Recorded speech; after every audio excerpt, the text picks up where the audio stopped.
Good evening, everyone. It's magic time.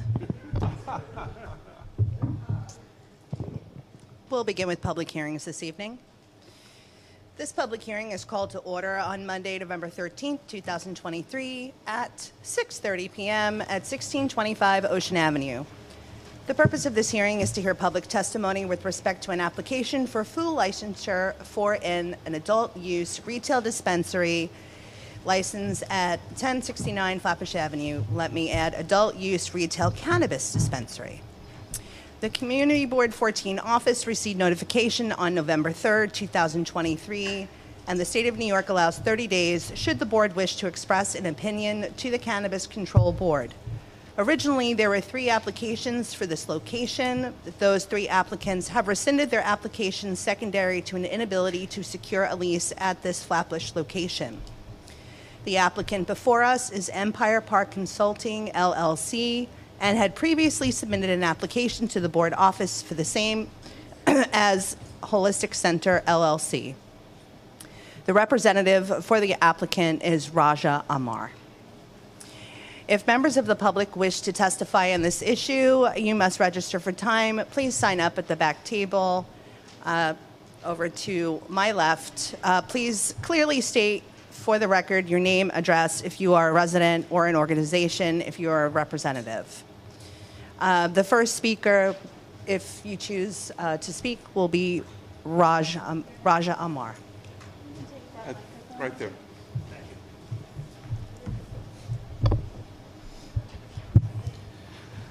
Thank you, respected board members, and thank you the local community.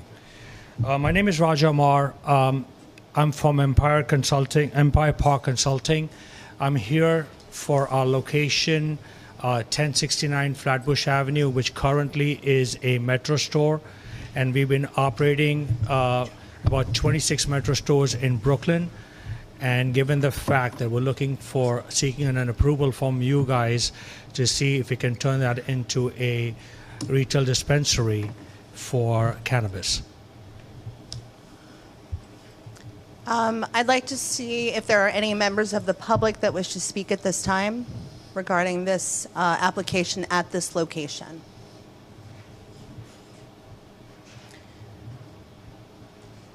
Seeing none, I'd like to take questions from board members.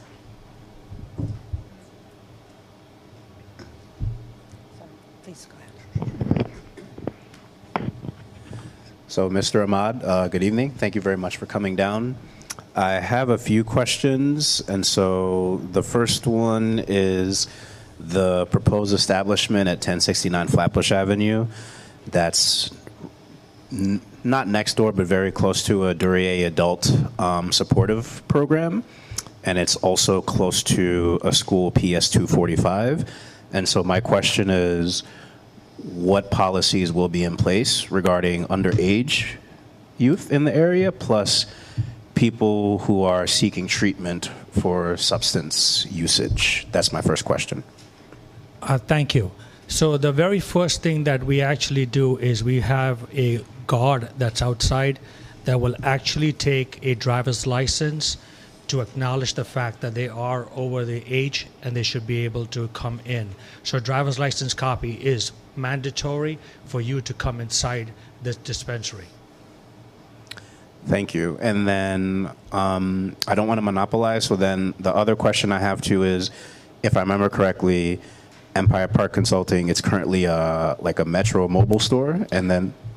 That is correct. Okay. We do have a partner who's been doing cannabis for the past 10 years. He's actually one of the first person that got the grow license in Arizona, and he's the one who's going to be running this entire operation.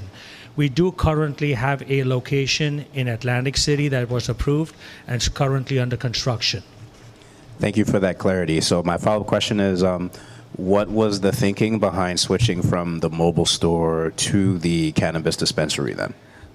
We've been in business for the last 27 years. We had the opportunity to sell let me rephrase that. Let me correct myself. Excuse me. We've been in business for 27 years as a T-Mobile and a Metro Master agent. We had a great opportunity last year to sell our T-Mobile business. We currently still operate Metro. The issue with Metro is that they want to consolidate a lot of the locations. One of the locations that may get consolidated is the 1069 Flatbush Avenue. So we didn't feel that we want to leave Brooklyn. We have 26 locations in this area. We've been doing it for a very, very long time. We've been a good retail store out here. We've taken care of the community for many, many years. So we felt that it would be a perfect opportunity that if we do lose the store, that we would be able to convert that into a cannabis store. Okay, thank you. Thank you very much. Questions from board members? If you wouldn't mind sharing them.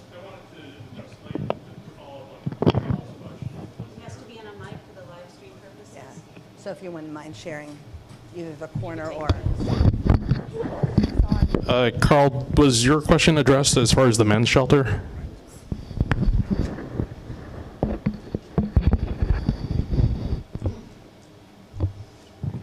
Mr. Mayor, it's an expression of concern regarding proximity to the men's shelter on Duryea Place. There's a supportive housing facility at 19 Duryea and a men's street homeless shelter at 21 Duryea. From our perspective, like I said, the only way you can come in and buy something is if you actually do have a driver's license, because it does get registered with the New York State who actually came in and who actually made the purchase. So that's the only answer I have for you. Unfortunately, I wish I have a better answer for you.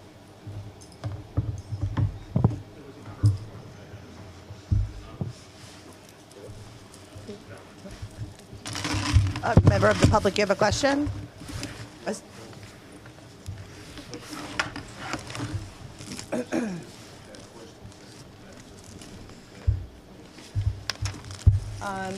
Well, if you wouldn't mind sharing the mic so that it appears in the live stream.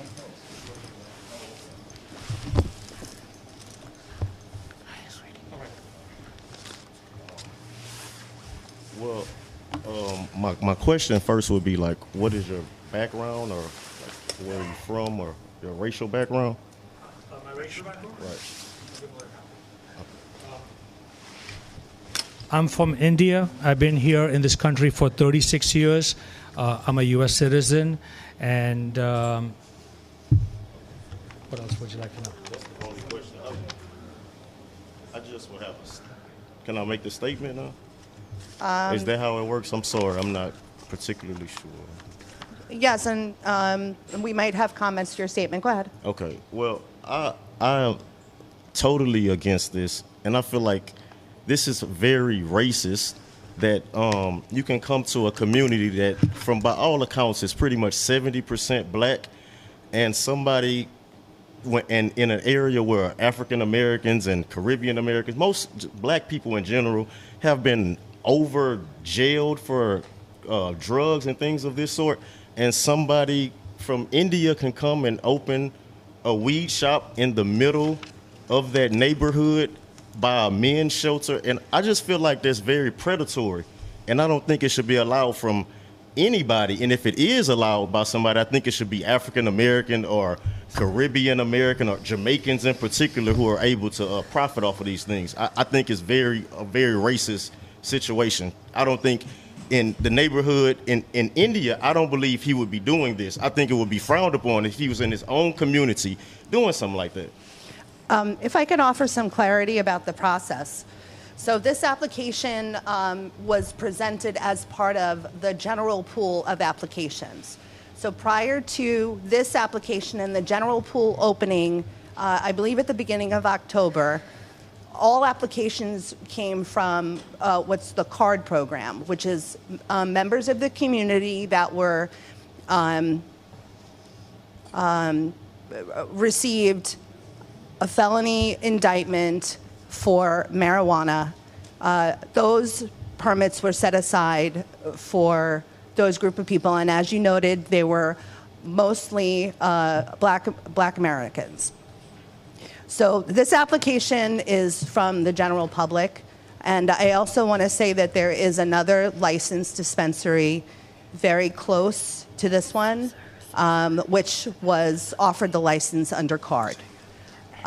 So just to offer some clarity on this process and how this application came through the Tidewaters. Yep. Sir, I totally understand where you're coming from. I just want to bring something to your attention. We have 26 stores, and the same person from India has been operating in this neighborhood for the past 11 years. So being from India should not be the reason for it, because we open Metro stores and everybody comes to the Metro stores to buy phones or make the payments. So from that perspective, with respect, I understand where you're coming from, but this is a license that we're applying nationwide. But we've also, since New York just opened up, that was one of the reasons why we applied in New York as well. Any additional questions from board members? We'll start with Greg Alvarez, if you wouldn't mind stepping to one of the mics.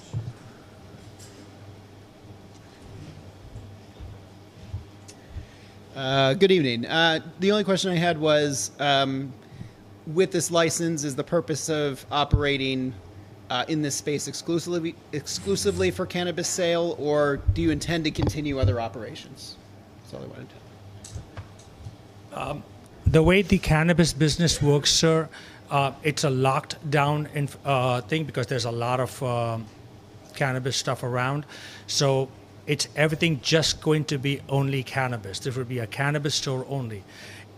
When we do happen to lose the Metro store and we do get the license, we will be turning this into a cannabis store if it's approved by the board as well as by the community.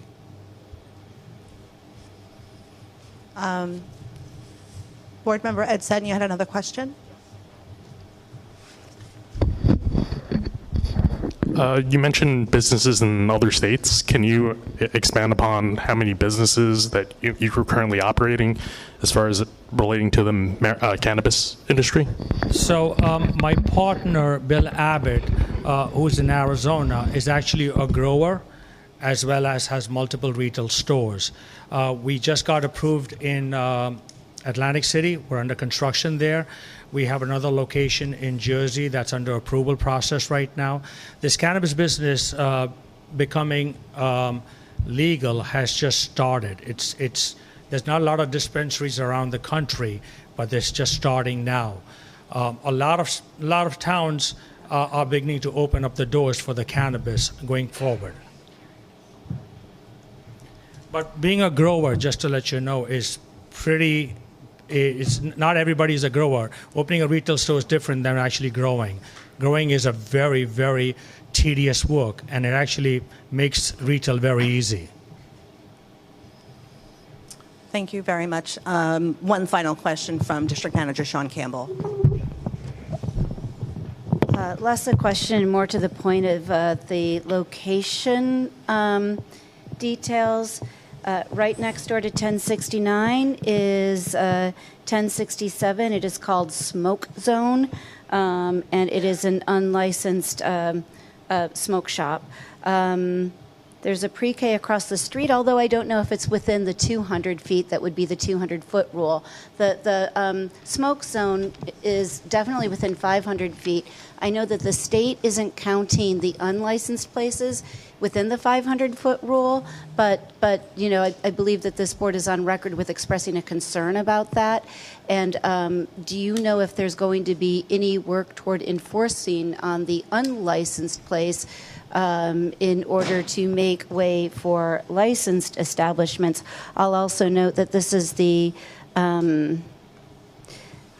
south side of Beverly, the west side of Flatbush, and the other previously licensed establishment was it would be Kitty Corner in a regular intersection, but because that is an S intersection, it kind of is a bump down, but it is in proximity to the previously licensed establishment that the chair mentioned. So, that's a fantastic question, a really true, good question to the point. The reason why the state is actually legalizing cannabis so that people that are not allowed to sell under the license will not be able to sell. There's a lot of places not just here, and I'm not saying that the smoke shop is doing that, but there's a lot of places that will sell cannabis under the counter and they don't pay taxes on it. This is a way for the state to actually give a license and make it taxable. So you are actually going to earn state taxes as well as local taxes that is legalized, and it'll be right on the books because it's on the state website. Thank you very much. Did I answer your question for you, Miss? We are running out of time. We have two more. We do have two more public hearings after this. I apologize. I'd like to ask the board to make a decision on this application, a recommendation to the Cannabis Control Board. This neighborhood is 70% black. And where's this is the board? I understand, and I think that If you don't understand it, you wouldn't even be there. If you really understood it, you wouldn't be you're sitting out of there. order. Thank you. Moving on to a motion about this application, recommendation to the Cannabis Control Board. Is there a motion on the floor to approve?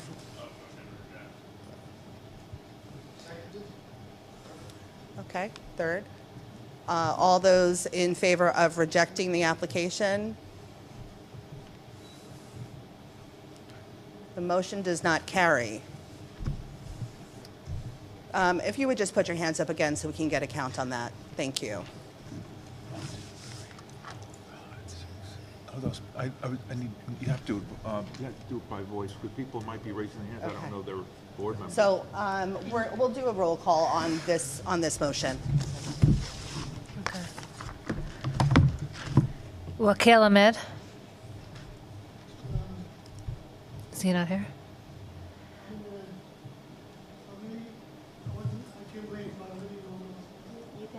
You want to abstain? Abstain? Yeah, he's abstaining. Okay. Gregory Alvarez. To reject. Motion to reject. Okay.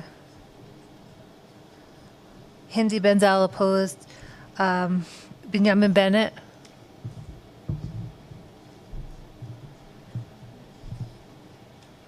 Okay. Christopher Bromson.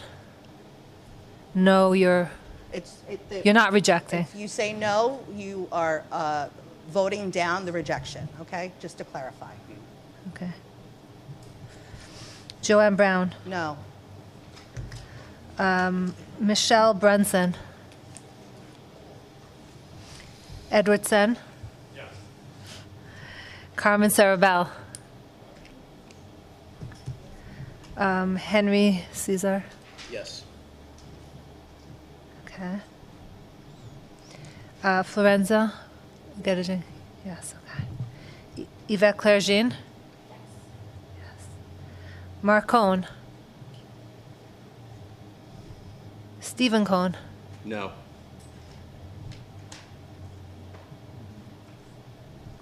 Elizabeth Dennis. No. Derek Donald. Sabina Dorville. Joseph Dweck. No. So no is opposed, right? Correct. Yehuda Eckstein. Not here. Lee Harmon. No. Musa Hassan. Yes. Okay. William Hatter. Mehdi Paporkari Harris. Mordecai Huzarski. Nadika Johnson. Shahid Khan. If you say no, you are voting down to reject the application. If you say yes, you are supporting rejecting the application.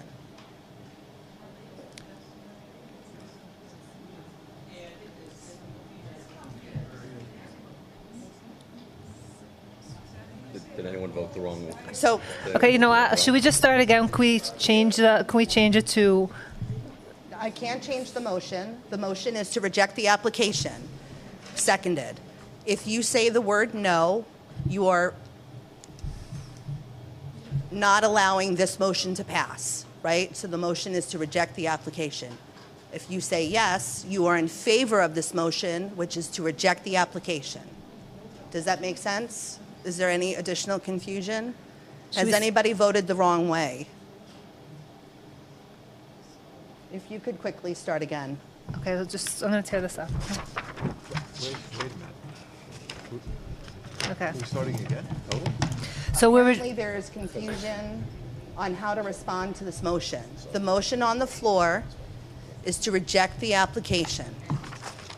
If you choose, if you are voting to reject the application, you will say yes. okay, so if we're rejecting it, we're saying yes. If we don't reject it, we say no. If we're rejecting it, we say yes. Because the motion on the floor is to reject the application. If you are in support of this application, you will say no. Is that to this motion? Okay, so the motion on the floor is to reject the application. Let's start again. Okay. Wakil Ahmed. He's abstaining. Okay. Gregory Alvarez. No. Hindi Bendel. No. Benjamin Bendit. Christopher Bromson. Joanne Brown. No. Michelle Brunson. Edward Sen. Yes. Carmen Cerubel. Carl Henry Caesar. Yes. Florenzia Gedacheng. Yvette Claire Jean. Yes. Mark Cohn. Stephen Cohn. No. Elizabeth Dennis. No. Derek Donald. Abstain. Sabina Dorville. Joseph Dweck. No. Yehuda Eckstein. Lee Harmon. No. Musa Hassan. No. William Hatter. Mehdi Porpikari Harris. Mordechai Huzarski. Nadika Johnson. Yes. Shahid Khan. Naomi Lipnick. I didn't hear. Naomi Lipnick? Not here. Okay. Donald Loggins. Yes. Sasha Masluski. Melissa Minich. Yes. Ephraim Nirenberg. Boris Noble. Eric Ast. Ornella Parker. Susan Phillip. Tzvi Plotzker.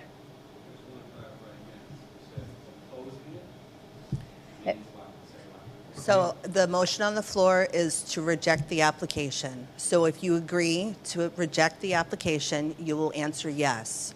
If you disagree, okay. Would you say, speak? So yes. Edward Powell. Barden Prasad. Mohammed Razvi. Excuse me. Please, no talking. Thank you. Mohammed Razvi. Bazaruhi. Nina Sagbir. No. Talisha Sainville. Yes. Moshe Schoenfeld. Joel Siegel. Yes. Gail L. Smith. Yes. Abraham Treff. Deborah Valentin. Yes. Corazon Valente. Don Murray Walker. Yes. Glenn Wallen. No. Okay. 1, 2, 3, 4, 5, 6, 7, 8, 9, 10. So there's 12 no's. No, count the yeses, please. 1, 2, 3, 4, 5, 6, 7, 8, 9, 10, 11, 12. There's 13 yeses. 13 yeses. But how many no's, how many abstains? Right. So, Noes and abstains are together, dear. wait, 1, 2, 3, 4, 5, 6, 7, 8, 9, 10, 11, 12, 13, 14, 15, 16, 17, 18, 19, 20. So, Right. so the motion to reject the application is rejected. It doesn't. What's the total? So there's 20, 33. 30, there's 33 total. 13 in favor and 9 no's and 11. Wait, one, Right. two. Madam Secretary, I have 13 yeses. I have 12 noes. Okay, 12 I no's. have 9 abstentions. Does that complete Yes, the yes, count? yes. So, Wait, one, wait, what, The motion- one, wait, hold on, 1, 2. no, 13. So this, the motion does not pass. 1, 2, 3, 4, There's 33. 5, 6, 7, 8, 9, 10, 11, 12. There's 13 So yeses. the motion One, does not carry. The motion does not carry. 1, 2. No, You have to have a majority of voters in the affirmative, so in this case, abstentions sort of no, I have function 11. as a no vote. I have an 11 opposed and 1, 2, 3. Do I have another motion on the floor regarding 1069 Flatbush Avenue?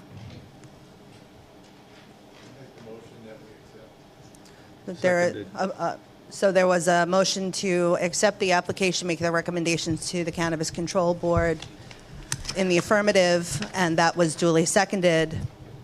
Unfortunately, because of the contentiousness of this, we're going to do a roll call vote again. Okay. Wakil Ahmed? Okay. So just to clarify, so now the motion on the table is to make the recommendation to the Cannabis Control Board to approve. So if you are inclined to approve this application, you will say yes. If you would like to reject the application, you will say no. Motion to approve Okay. the cannabis. Okay. And so the abstentions will likely work in the affirmative Can you add these numbers? based on the majority. Oh, so the extension will be negative in this point. Okay. Thank you. All right, Wakil Ahmed? Are you're voting to approve? Yes. Okay.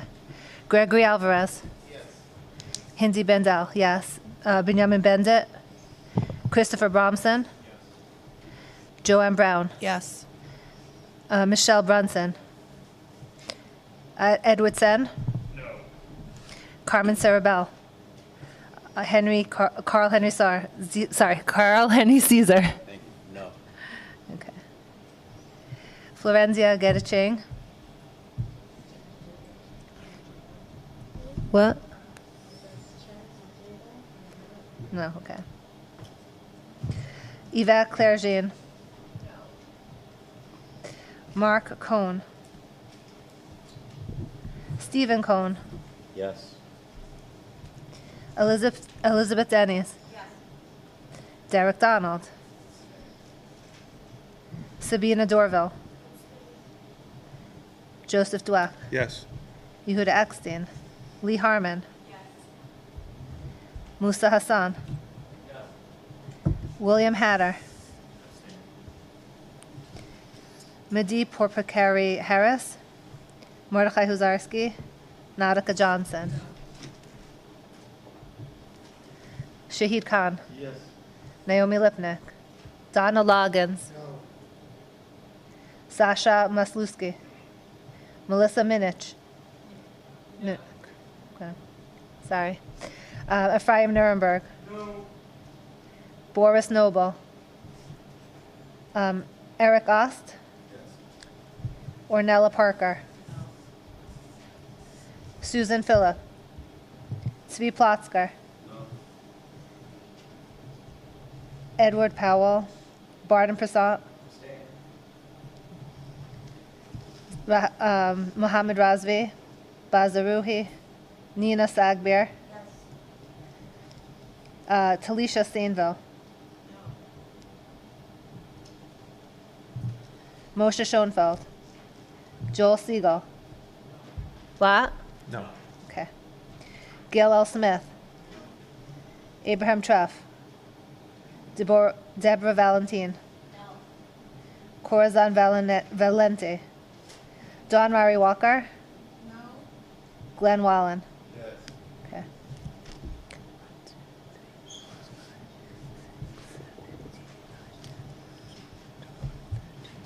I have 15 in favor.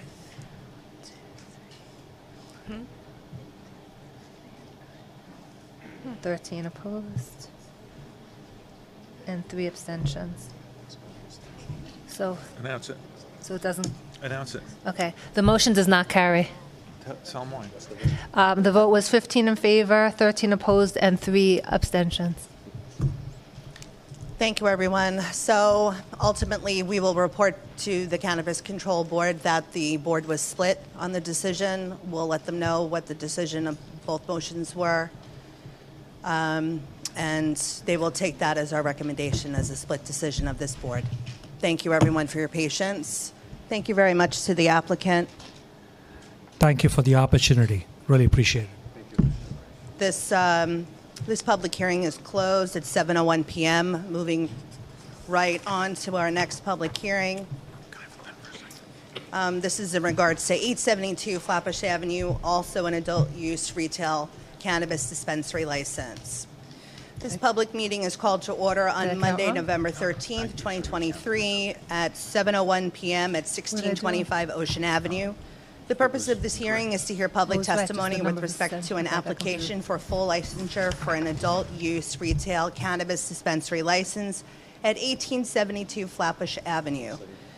The Community Board 14 office received notification on October 2nd, and the State of New York allows 30 days should the board wish to express an opinion to the Cannabis Control Board. For this application, we received an extension to hear the matter this evening. The applicant is Bud Bodega Incorporated, doing business as Bud Bodega. The applicant is represented here today by Ricardo Ross. Would you raise your hand for us? Hi. Hi. Rose, I apologize. For the record, Ricardo Rose. Good evening, everyone. If members of the public wish to testify on this issue, you must register for time. Please sign up at the back table. Please state clearly for the record your name, address if you are a resident, or an organization if you are a representative. Are there any members of the public who'd like to speak at this time?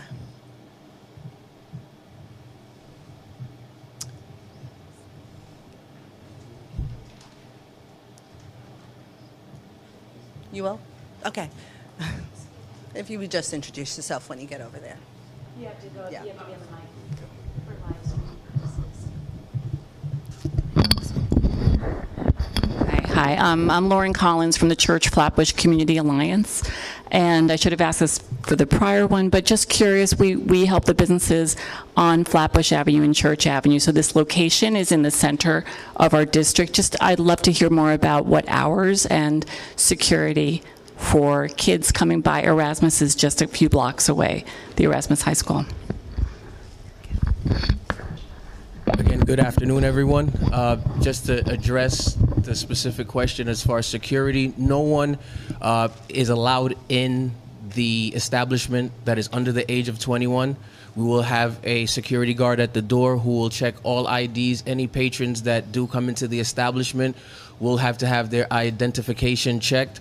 Also, we won't have what you see at the illegal bodegas where they have all the colorful stuff, the candies and things of that sort. The OCM will not allow that type of product in the establishment. Also, there will be blurred out windows so that way the children walking by, they will not be able to see into the store. So we have numerous things in place that we will not be catering to anyone under the age of 21. And you can only purchase legal cannabis by showing ID.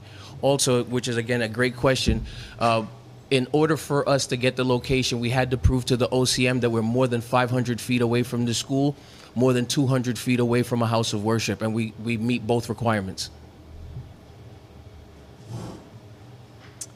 Questions from board members? I'm sorry. Hours of operation initially will be from 10 o'clock in the morning to 7 o'clock in the afternoon. Questions from board members?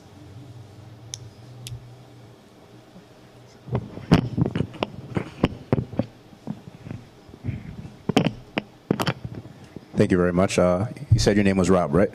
Ricardo. Ricardo, my bad. It's Apologies all right. for that. No, that's your name, so I apologize, Ricardo. Follow-up question, same thing with the license. And so what does that process entail? Just because people are talented, they can do fake licenses. So is this a visual spot check? Like exactly what does it mean when there's going to be a guard who's going to check a license to confirm that this person... Well, more than likely, we're going to have a reception area. So I don't know if anyone has ever been to another state and maybe not gone in, but see the setup of places like California or Colorado, Washington. There's usually a reception area. So once they do walk in, we'll have an electronic system that is by COVA.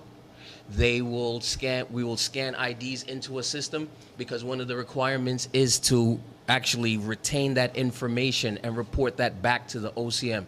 So, and we'll go through audits. So we'll have to see everyone's ID, and we'll have to catalog every single thing.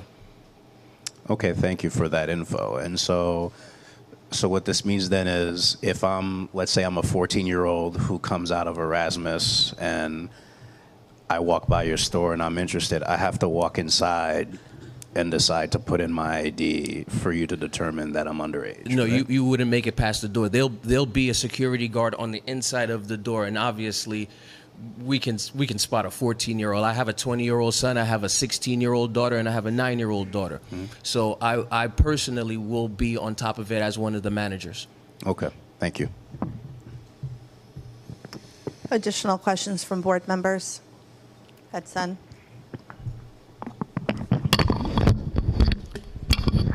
Did you have a general statement that you would like to make to this General Assembly? And I'm just curious about the nature of your relationship within this community district and if you have a history.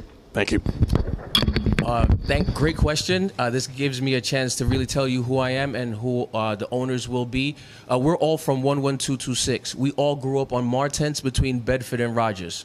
We're from the neighborhood. We're from here. So this means a lot to us. This gives us an opportunity to give back to our community.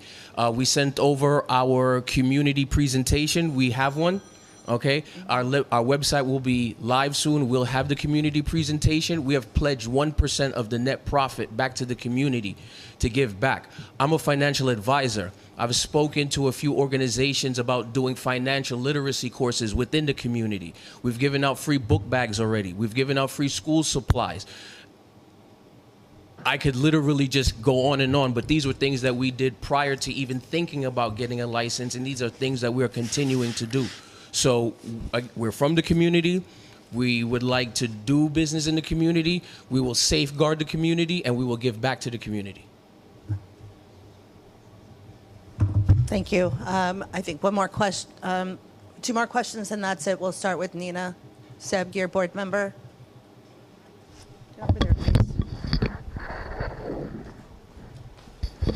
I'm sorry if I missed this in the introduction. What is there in that spot currently?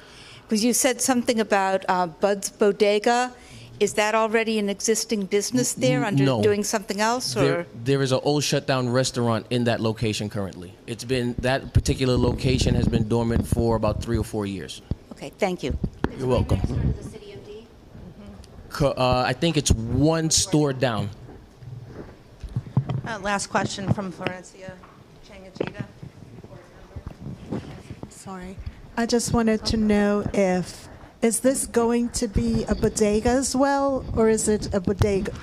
No, it's just a play on, well, as the gentleman said, in our communities, when you're hungry or, you're in a bad situation, you tend to do things. And a lot in the past, we're trying to play, sorry to say, we're playing on the nostalgia of yesteryears, 80s, 90s, where people purchase cannabis from a bodega. Okay. So it's not going to be a regular bodega. We will not be selling chips, candies, or anything of the sort. We will be selling THC and CBD products. We actually are a licensed CBD business already. We have a license from the state. Thank you very much for your presentation and answering the questions. Do I have a motion on the floor for this application to make some sort of, what is the motion? Thank you. Seconded. Thank you. Do we need a roll call vote? Can I see a show of hands for those in favor of this motion? I just want to remind members of the public that this is a board member vote only. Board member only can Board, vote. if you are not a board member, please put your hand down. Thank you. Keep them up. Thank you.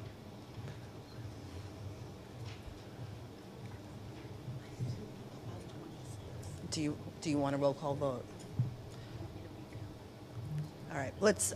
Can I see those who object to this motion?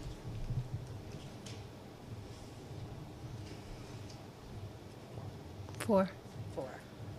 And those wishing to abstain? 1, 2, 3, 4, 5. So it's 9. 5 So the or motion 6? passes. 5. I think the motion passes. Anyone ineligible to vote? Okay, the motion carries. Right. All right. Thank you very much, everyone. Thank you very much, Ricardo Rose. Thank you, everyone. We will make the recommendation to the Cannabis Control Board to approve the application. This public Only hearing is 25 closed people at voted? 7:11 p.m. Only 25 people voted? Moving on to our last public hearing of the evening. This is regarding a potential community residential site at 1241 East 18th Street, Brooklyn, New York. Okay. This public hearing is called to order on Monday, November 13th, 2023 at 7:12 p.m. at 1625 Ocean Avenue. The purpose of this hearing is to hear public testimony with respect to a potential community residential site at 1241 East 18th Street between the avenues of L and M. It is the intent of the HASC Center under the auspices of New York State Office for People with Developmental Disabilities, otherwise known as OPWDD, to establish an individualized residential alternative, IRA, respite home at the above address.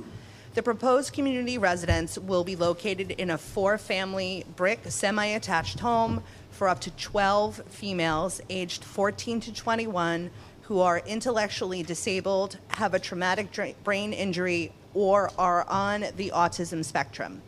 The agency will provide housing, meals, recreation, companionship, and continuous 24/7 supervision in a home-like environment staffed by professionals. If members of the public wish to testify on this issue, please sign up for time at the back table. Please clearly state for the record your name, address, if you're a resident, or organization if you're a representative. Are there any members of the public who...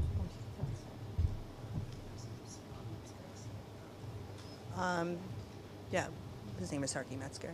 Can I see Sarky Metzger, who's representing the House? Hi, how are you? Would you like to address the assembly with some words? Sure. If you would... Of course, and you could both come up. Thank you. I didn't know their names beforehand.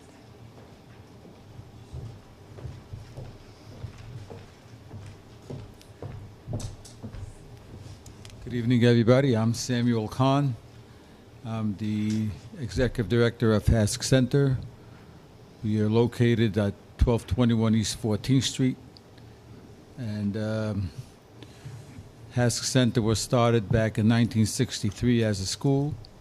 It grew in 1972. We started as a residence, and it has expanded ever since. And we operate in a 2-mile area radius of 12 of our main office. We house about 190 individuals in different apartments and or houses, where we provide 24/7, 365 care for them.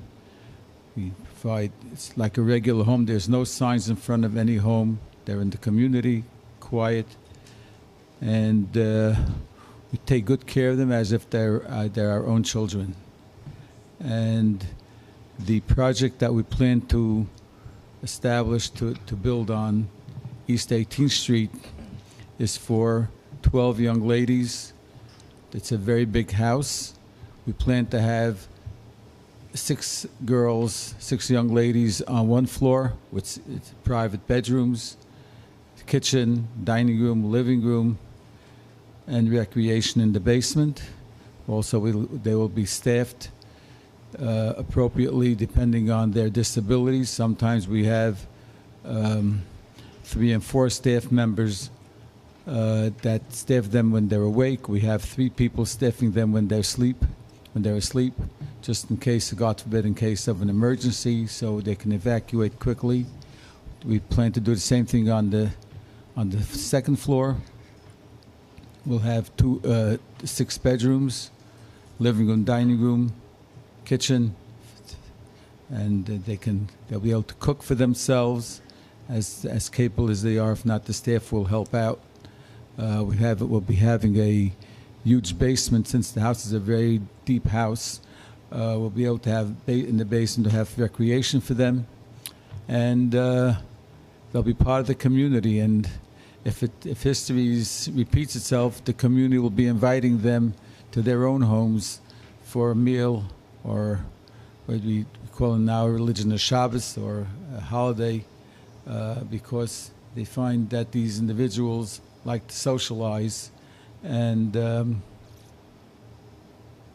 we're looking forward to giving them a life like anyone else in the community. Right now, they live with their parents. Their parents can't have difficulty dealing with them, and they want to send them out of state to different residential schools. And we can do a good job keeping them in New York, keeping them in the schools where they attend right now, and helping them grow up and be part of the community.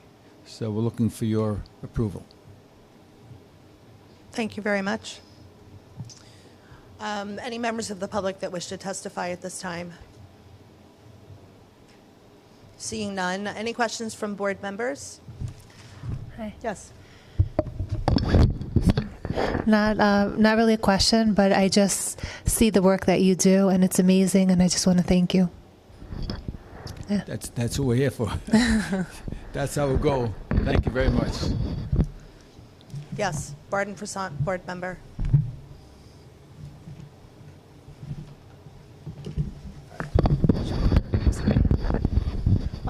Thanks for the presentation. So from what I understand, you're saying that the young ladies currently live all their families? Right. None of them is in any kind of facility at present? That's correct. And so none of them knows each other yet? That's correct. That's my assumption, right. Okay. Unless they socialize in some place together, some respite home, but... Okay, no, I'm just saying they're not already part of a group that has worked together. Are they currently engaged in any activities at your other facilities, or? These girls, these young ladies go to school. They're still, most of them are still school age, unless they're 21. A couple are 21. They're probably going to age out and have to go to a day hat program. Maybe they attend a respite program, after school program, but that's not as far as. It's not under our auspices. Maybe parents find babysitters for them or people to care for them. I understand. And give the parents some more time. And are they all from within that 3-mile radius, or? They're all from Brooklyn. I think about at least 50% of them are in this 3-mile radius. Maybe 1 or 2 are from Williamsburg. I'm not sure. 1 or 2 are from Borough Park. No, I understand. I didn't look at the addresses before I came here, so I could have brought the addresses. I just wanted a sense of whether they're local people already and they know the area and such. Okay. These people won't. They're not travel. They don't travel on their own, or anytime they're in the street, there's someone holding on to them and making sure they're safe. Understood. One last question. What's the selection process? How were these young ladies particularly chosen for this residence? Well, they applied, and they have to be approved by OPW before we can interview them.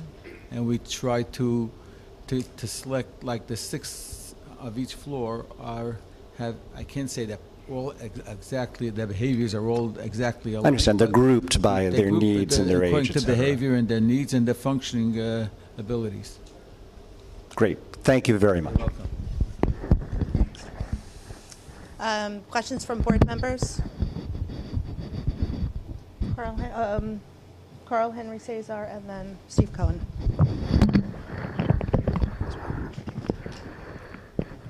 Thank you very much. Thank you very much for your presentation. Yes, okay, I'll make it. I have my question. So my question is, given the change that you're proposing, have you already notified, the neighbors around you, and if so, like, have they told you their thoughts on the proposed, like, changes that you're thinking of for your organization? You want to answer, Taka? Right. So I'd like to describe the house a little bit and where it's situated. It's directly across the street from a park. So basically, most of the area is a park. The entire block is the park on Avenue L. We're one house away from a yeshiva. I believe it's the Kamenetz? No, not Kamenetz, but it's a yeshiva high school.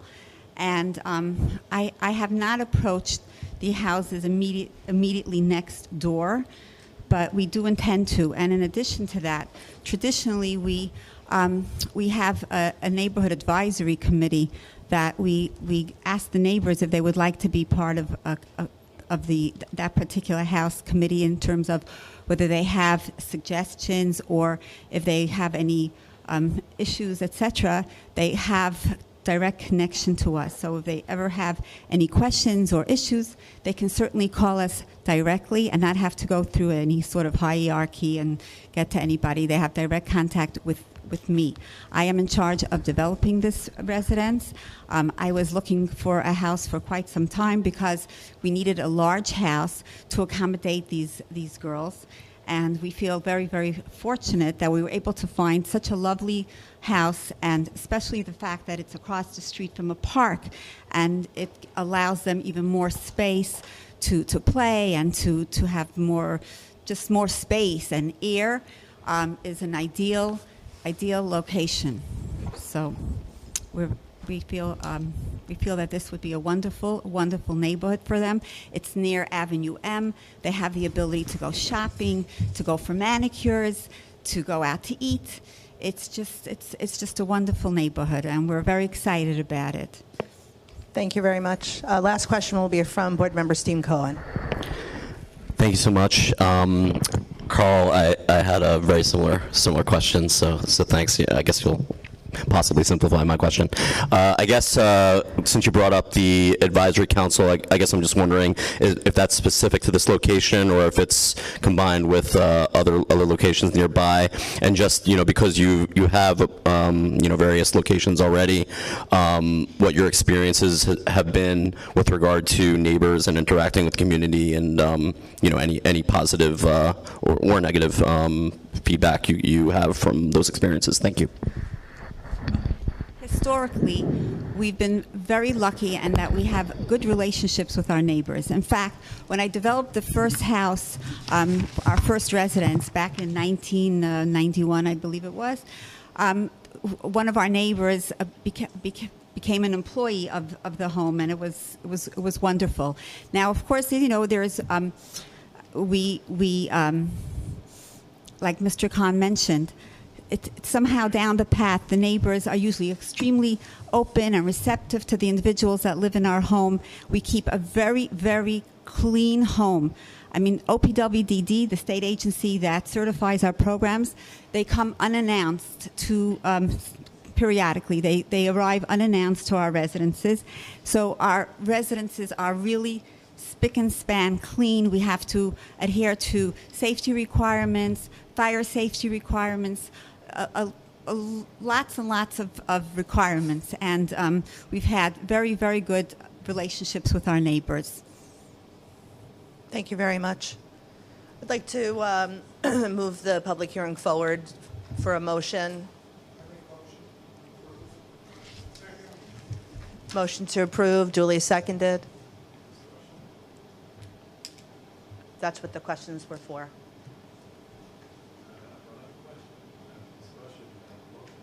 Okay.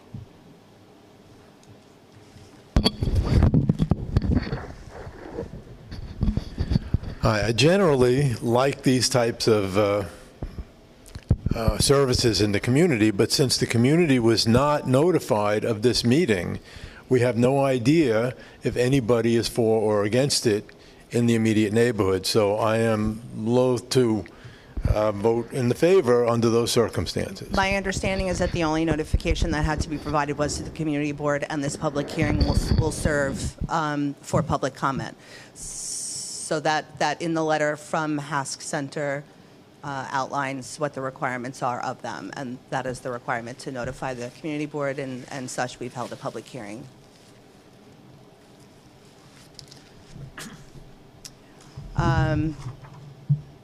Getting back to the motion, so there was a motion on the floor to approve, duly seconded. We'll start with a show of hands and see where we land with the voting. Those in favor of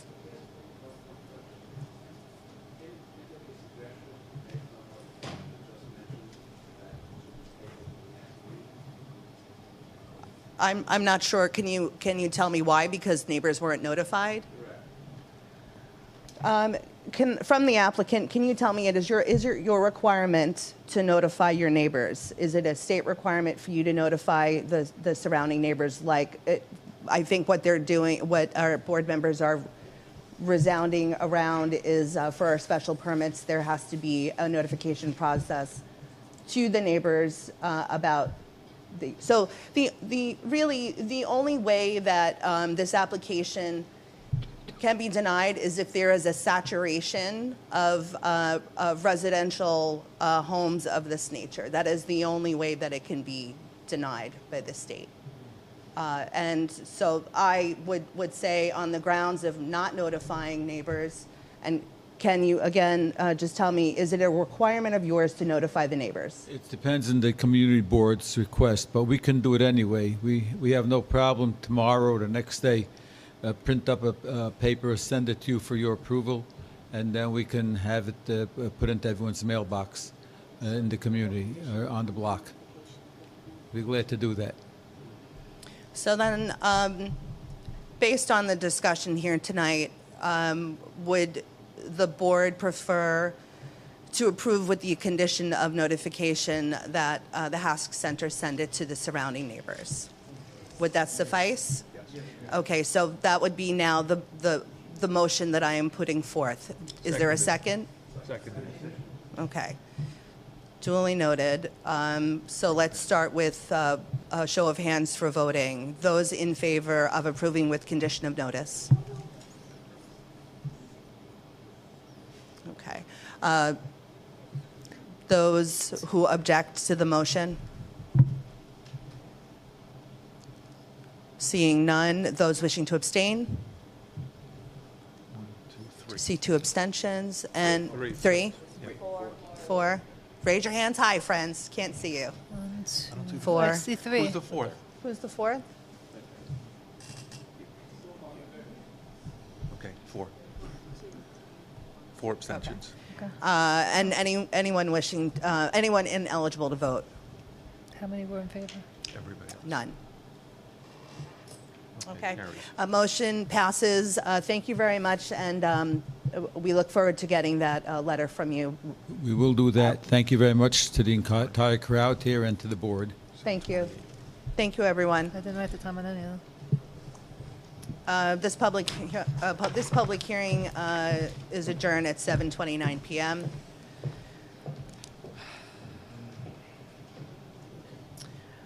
We're going to move right into our general board meeting. This meeting of Brooklyn Community Board 14 is called to order on Monday, November 13th, 2023 at 7:29 p.m. under the applicable statutes of New York State, the Charter of New York City, the board's bylaws, and Robert's Rules of Order. The board's policy is to encourage detailed public discussion of matters before the board at our committee meetings and at public hearings. Consequently, except by board members, there will be no public discussion at our regular monthly meeting of matters about which a public hearing or committee meeting has been held. Specific service delivery requests or complaints should be brought to the attention of the district office staff by calling the board office during regular business hours or by visiting our website anytime. Other matters of civic interest may be brought before the board during our scheduled public comment period, which will begin tonight after all other business on the board's monthly meeting agenda has been concluded. No partisan political appeals or advertising of for-profit enterprises will be heard. Persons wishing to speak during the public comment period were asked to pre-register. We'll have the secretary call attendance. Good evening, everyone. Wakil Ahmed. Gregory Alvarez. Hindi Bendel present. Benjamin Bendit. Christopher Bromson. Joanne Brown. Here. Michelle Brunson. Edwardson. Carmen Ceribel. Carl Henry Caesar. Here. Florenzia Ajeda Ching. Changajeda. Sorry. Claire Jean. Mark Cohn. No, Mark Cohn. Stephen Cohn. Here. Elizabeth Dennis. Derek Donald. Sabina Dorville. Joseph Dweck. Here. Yehuda Eckstein. Lee Harmon. Musa Hasson. William Hatter. Midi Porpakari Harris. Mordechai Huzarski. Norika Johnson. Shahid Khan. Naomi Lipnick. Donald Loggins. Sasha Masluski. Melissa Minich. Ephraim Nuremberg.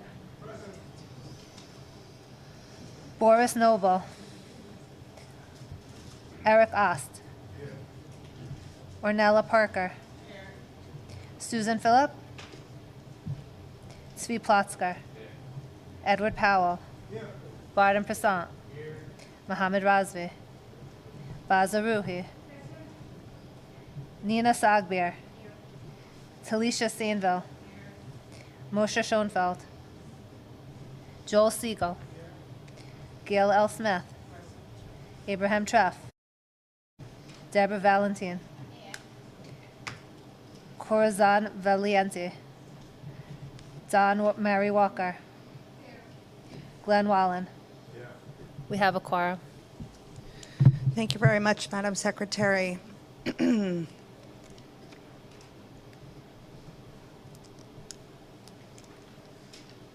All righty. Moving the agenda forward to minutes. Were there any changes via email to the minutes?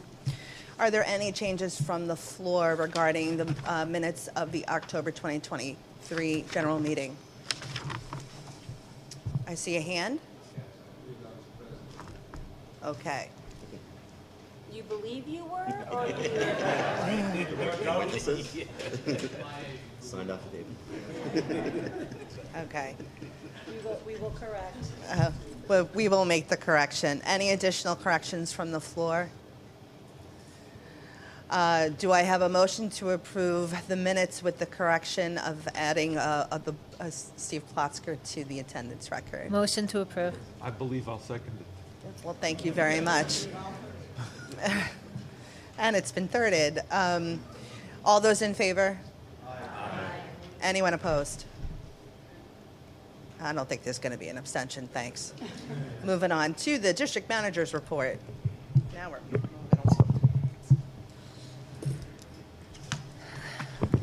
Hello, everybody. Just a quick report on things going on since our last meeting.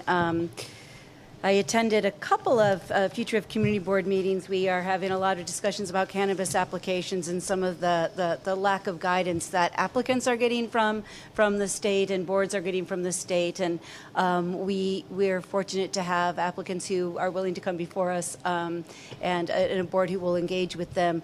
There are other boards in the city that are getting 77 applications, and so moving through them has been difficult, but we will continue. And we'll gather information as we go.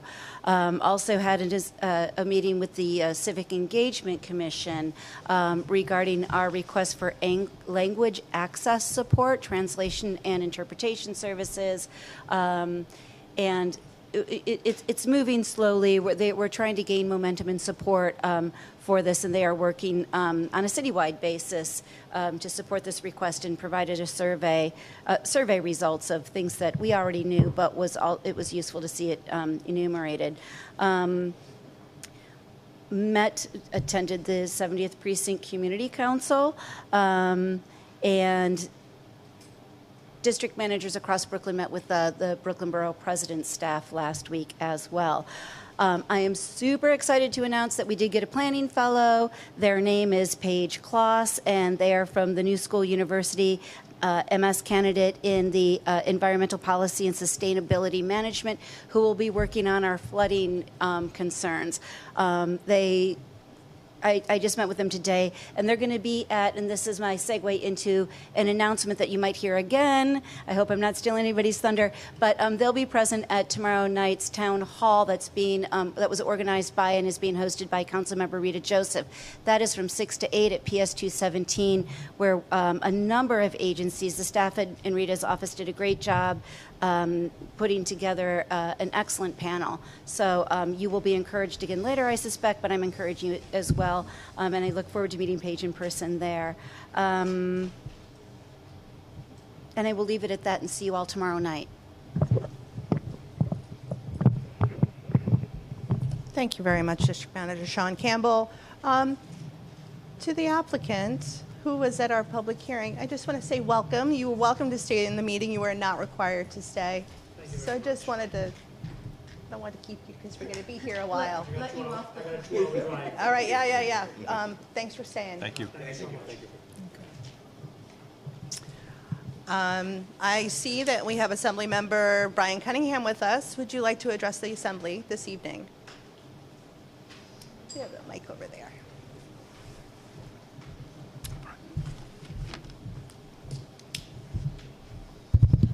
Good evening, everyone. My name is Brian Cunningham. As mentioned, I am a Assembly member for the 43rd District in Brooklyn, which is Crown Heights, Flatbush, and Prospect Lefferts Gardens. I represent a portion of CB14, and just wanted to come by today to, say happy holidays. I know Thanksgiving is approaching quickly, and also numerous holidays in December.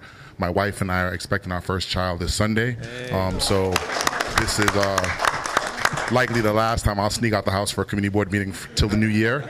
If you see me, please send me away.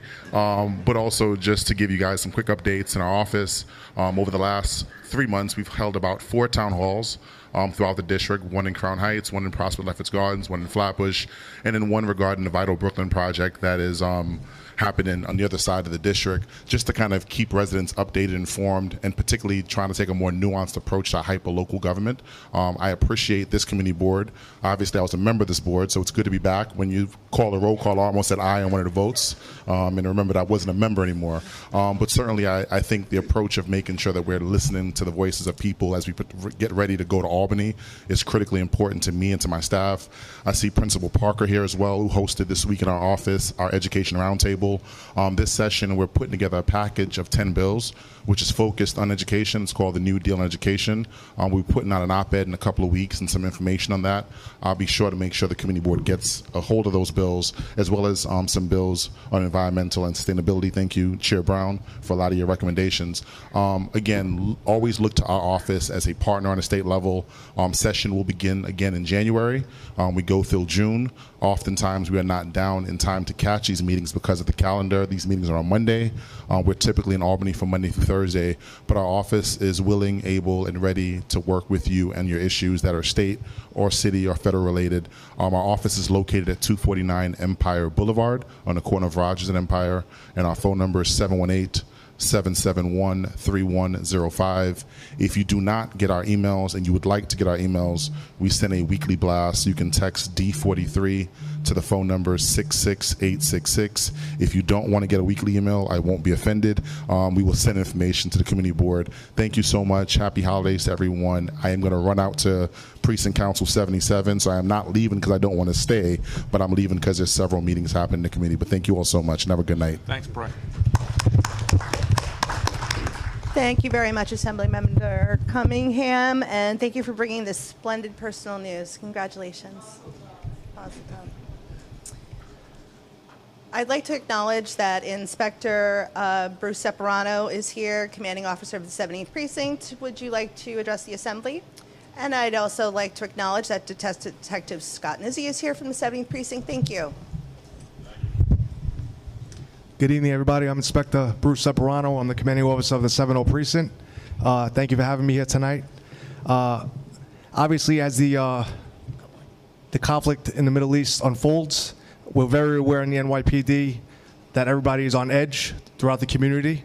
For that reason, the NYPD has dedicated some extra coverage at all the synagogues, mosques, and churches. 16 officers every single day. Their tours are extended 12 hours a day, strictly doing visits at these locations to keep everybody's nerves at bay and for high visibility purposes.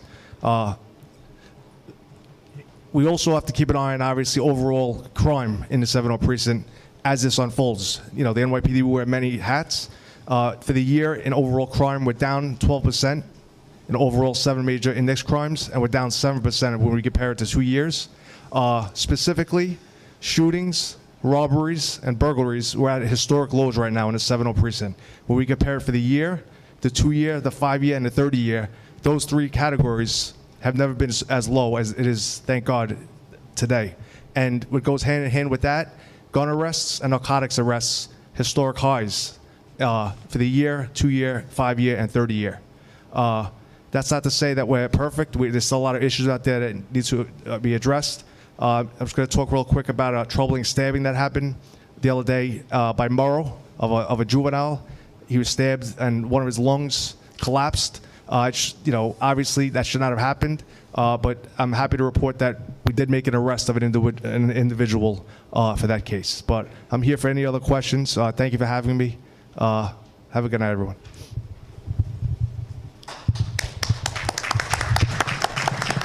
We're running a little bit behind. Does anybody have any burning questions for the inspector? All right. Thanks, everyone. I'd like to acknowledge the representatives of elected officials that are with us this evening in no particular order. From Assemblymember Robert Carroll's office, Mary Kay Seeley, Siri, welcome. From DA Eric Gonzalez's office, Nancy Lulu, always welcome.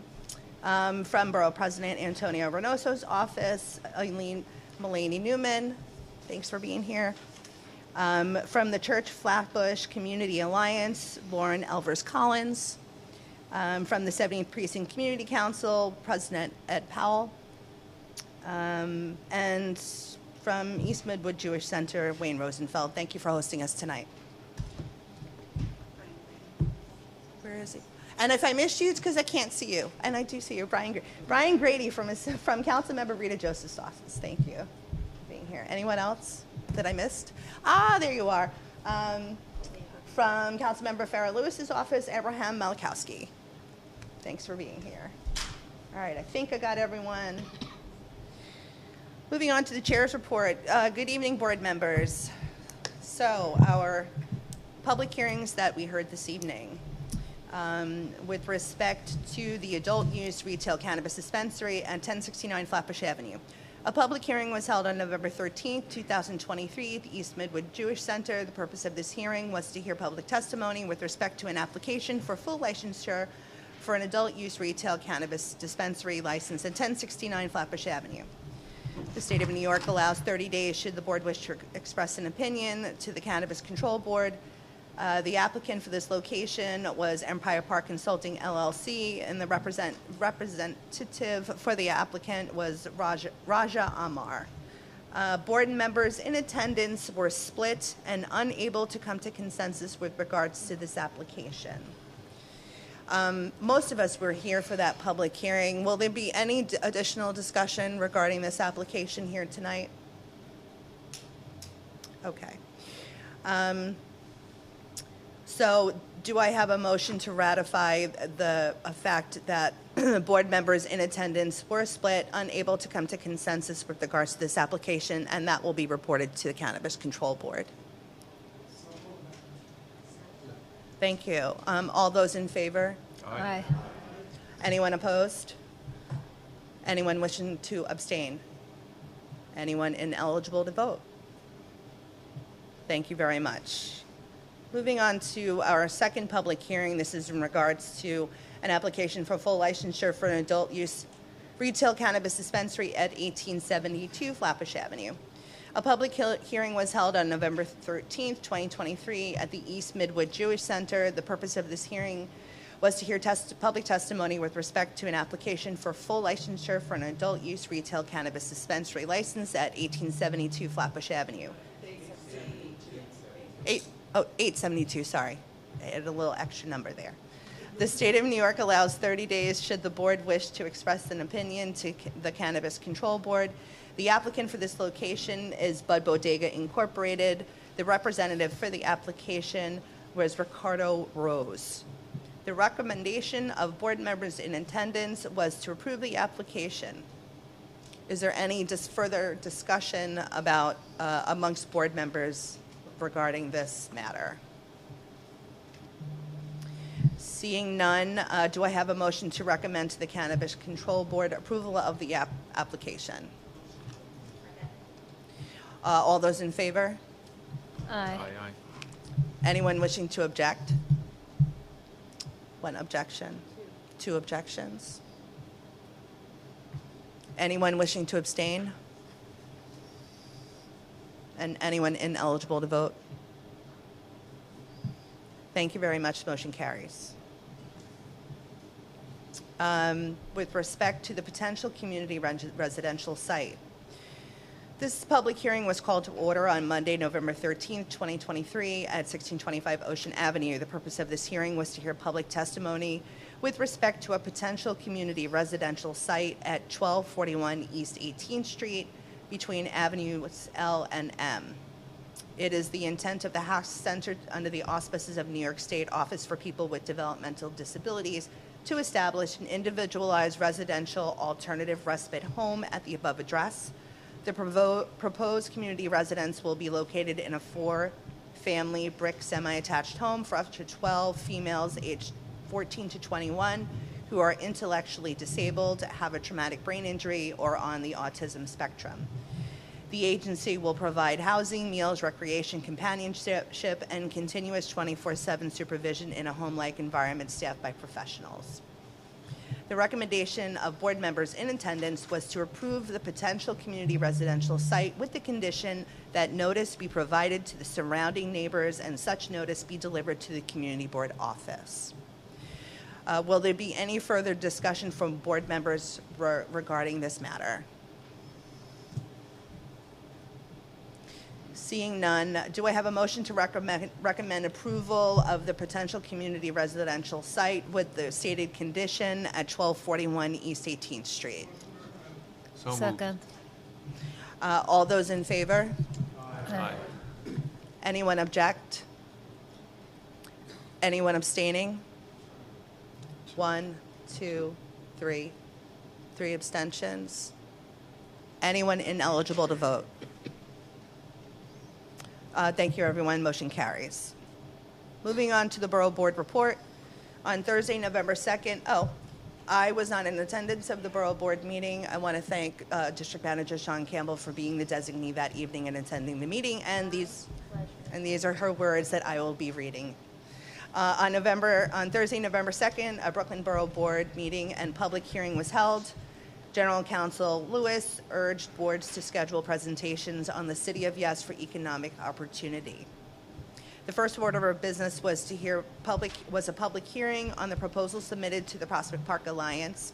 David Young, AIA Senior Architect at the Prospect Park Alliance, presented the proposal to reconstruct the boathouse, an early 1900s Hemley, Hudsworth, and Herbity structure on the east bank of the Lull Water in Prospect Park.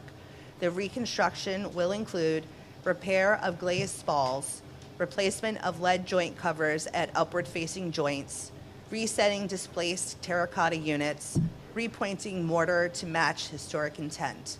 The interior flooring will be restored through composite patching. Conduits at the cornice will be reset to allow for water drainage. The stone baluster at the dock terrace will be stabilized. A new HVAC system will be also installed. Recommendation to support was approved unanimously by the Borough Board members eligible to vote on this matter. Next, we heard from Daniel Abram, Project Manager and Research and Policy for New Yorkers for Parks, who presented on the campaign for 1% for New York City parks. No action from the board was requested. Under other business, frustrations were expressed by board chairs regarding the Office of Cannabis Management and a sense of lack of guidelines on local community input.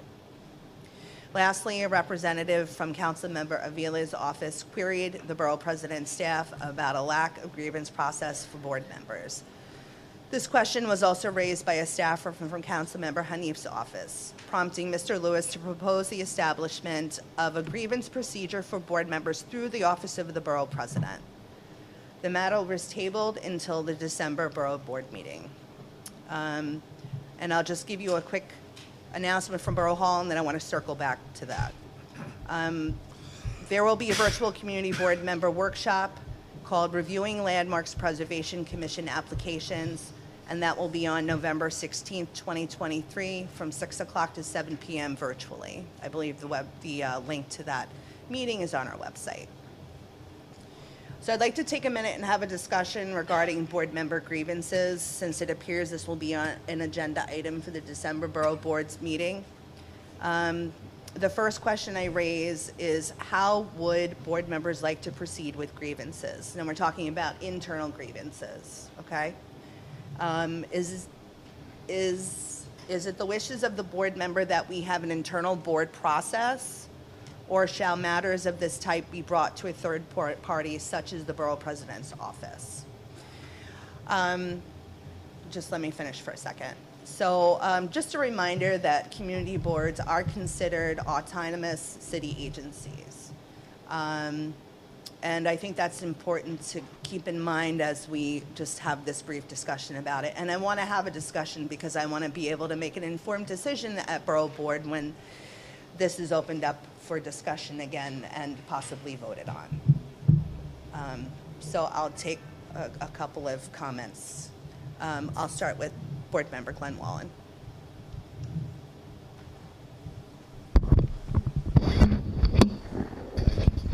Thank you. Seems to me that we should start with an internal, I'm going to call it investigation for lack of a better term, and maybe many of the complaints can be resolved that way. But that an appeals process could also be allowed for that then goes to the Brooklyn Borough President's office. That would be my suggestion. Thank you very much. Next we'll hear from Board Member Ed Sen. I would think that depending on the severity of the matter, that, like as Glenn suggested, there may be something that just can be simply addressed in terms of conflict resolution amongst board members and just transparency and communication.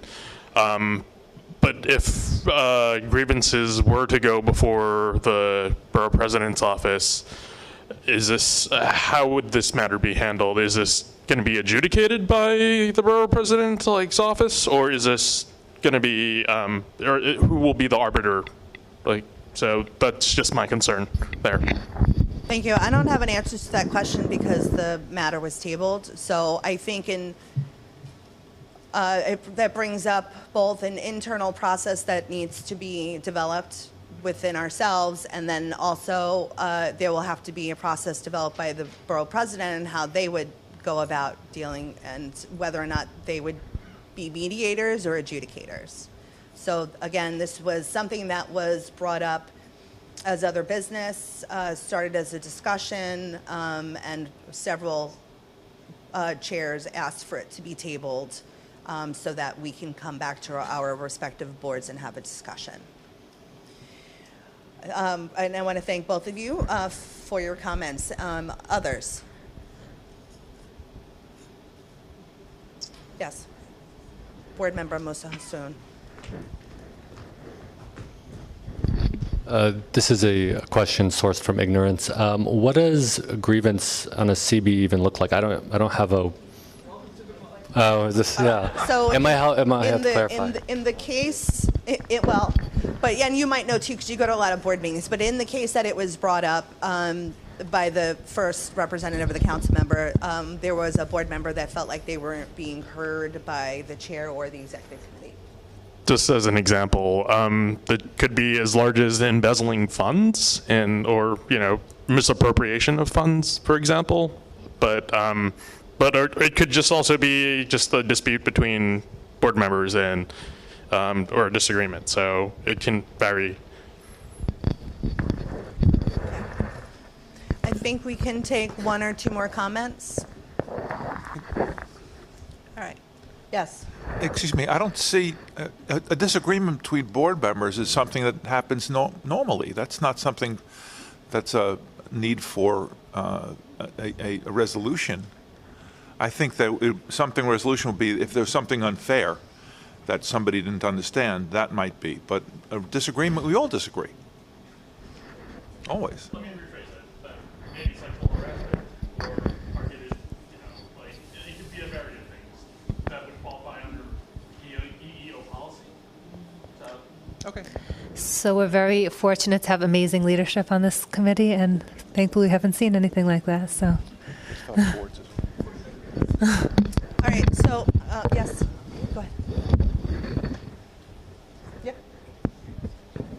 So I'll just say that in my experience being on other boards, that sometimes even if it might seem like a small grievance or something that's natural amongst boards, I think that it's probably best practice to get a neutral third party, which would in this case be the borough president's office. So it's probably best to go in that direction, because even if it's something small, it might not be small for the parties that are involved or something that might seem natural. So I think that as board member, the other board member said that it might be something that seems like it's really small to something really big, like embezzlement. But I think that for the most part, we'll probably see the smaller things happen. And in that case, then it's probably best to have a third party be involved. Thank you. I think what I'd like to understand a little bit more too is how other city agencies handle internal grievances or grievances amongst colleagues or between leadership and those reporting to them. And I think that would be, considering that we're in an autonomous agency, that might be, we might have levels in which we would say, we could probably look at this, and as you said, have a first go around and then have an appeals process that if parties didn't feel satisfied, we could go to a third party. But I just wanted to have the discussion, get sort of the temperature of what board members were thinking so that I could make some kind of informed decision or ask for it to be tabled again until we can do some more research on how it functions in other capacities. We need to move on, but okay. All right. So this is not official anything, just wanted to, get the temperature. Thanks for the discussion. So that ends the Borough Board report. On Wednesday, this is the Executive Committee report, but I was calling it something else. On October 18th, the Executive Committee convened to appoint first vice chair for the remainder of the current term. As per the board's bylaws, Section 5, Paragraph D, if after the election a vacancy arises in any office except that of the chairperson, then such office shall be filled by a majority vote of the Executive Committee. The decision from Executive Board with support of board members in attendance was to appoint Carl Henry Cesar as first vice chair from the pool of nominees generated at the October 16th general meeting. I'd like to welcome Carl Henry Cesar.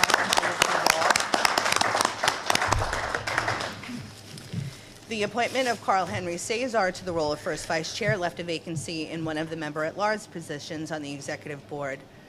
The decision from the executive board with support of members in attendance was to appoint Florencia Changajita as member at large from the pool of nominees generated at the October 16th general meeting. I'd like to welcome Florencia Changajita into this new role. That ends the committee report. Moving on. On November 6th, the Community Committee was convened to interview 2 candidates for the position of Commanding Officer of the 70th Precinct.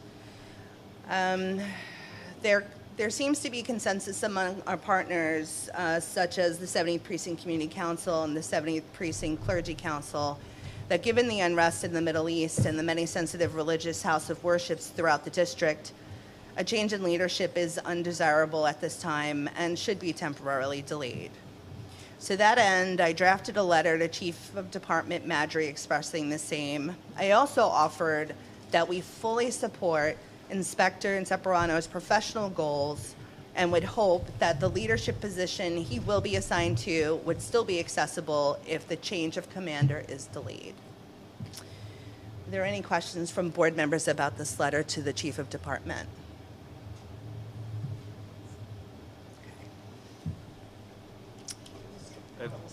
Yes, yes. Yeah, just wondering if you're also CCing Trumbo South on this? Okay. All the CCs. The list is going to be so long. We're going to CC you. Yes.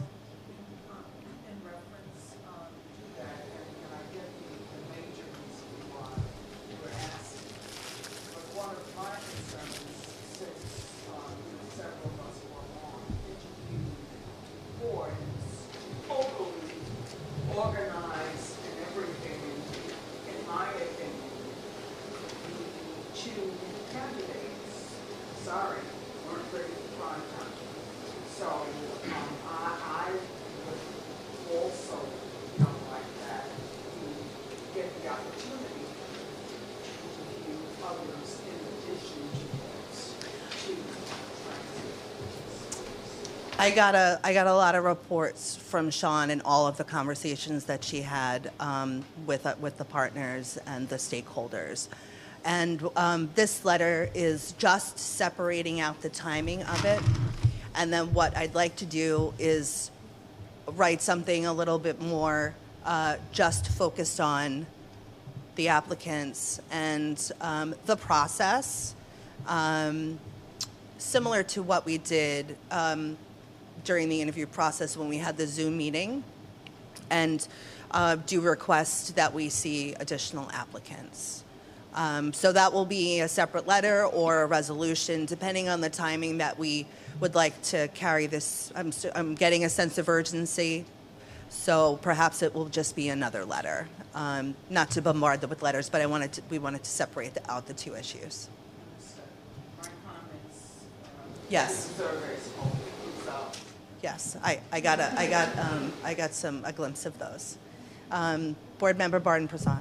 Actually, again, it's not appropriate for this letter, but as I understand it, the current CO actually has no official input into the selection of the replacement, which, to me, in any normal environment, you certainly want to have the opinion of the person that currently holds the position, other people potentially replacing.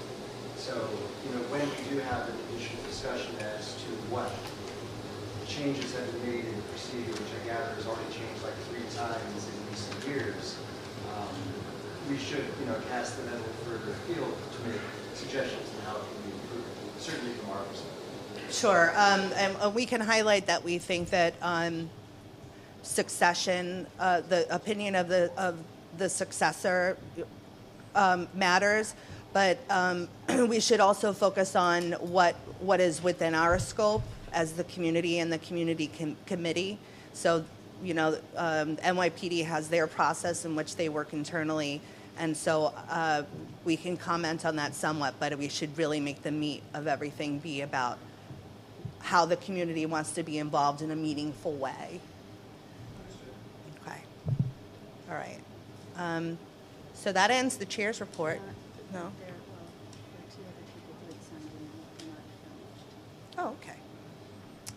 That ends the chair's report, and I have additional. The handwriting's a little fuzzy for me, so stay with me. From State Senator Myrie's office, Anderson.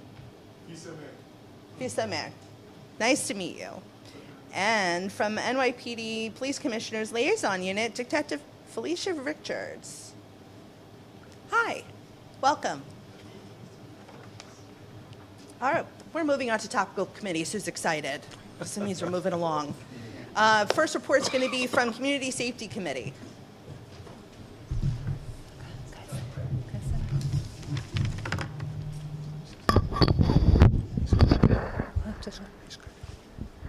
You want to do it from there? You're going to leave me standing out here alone?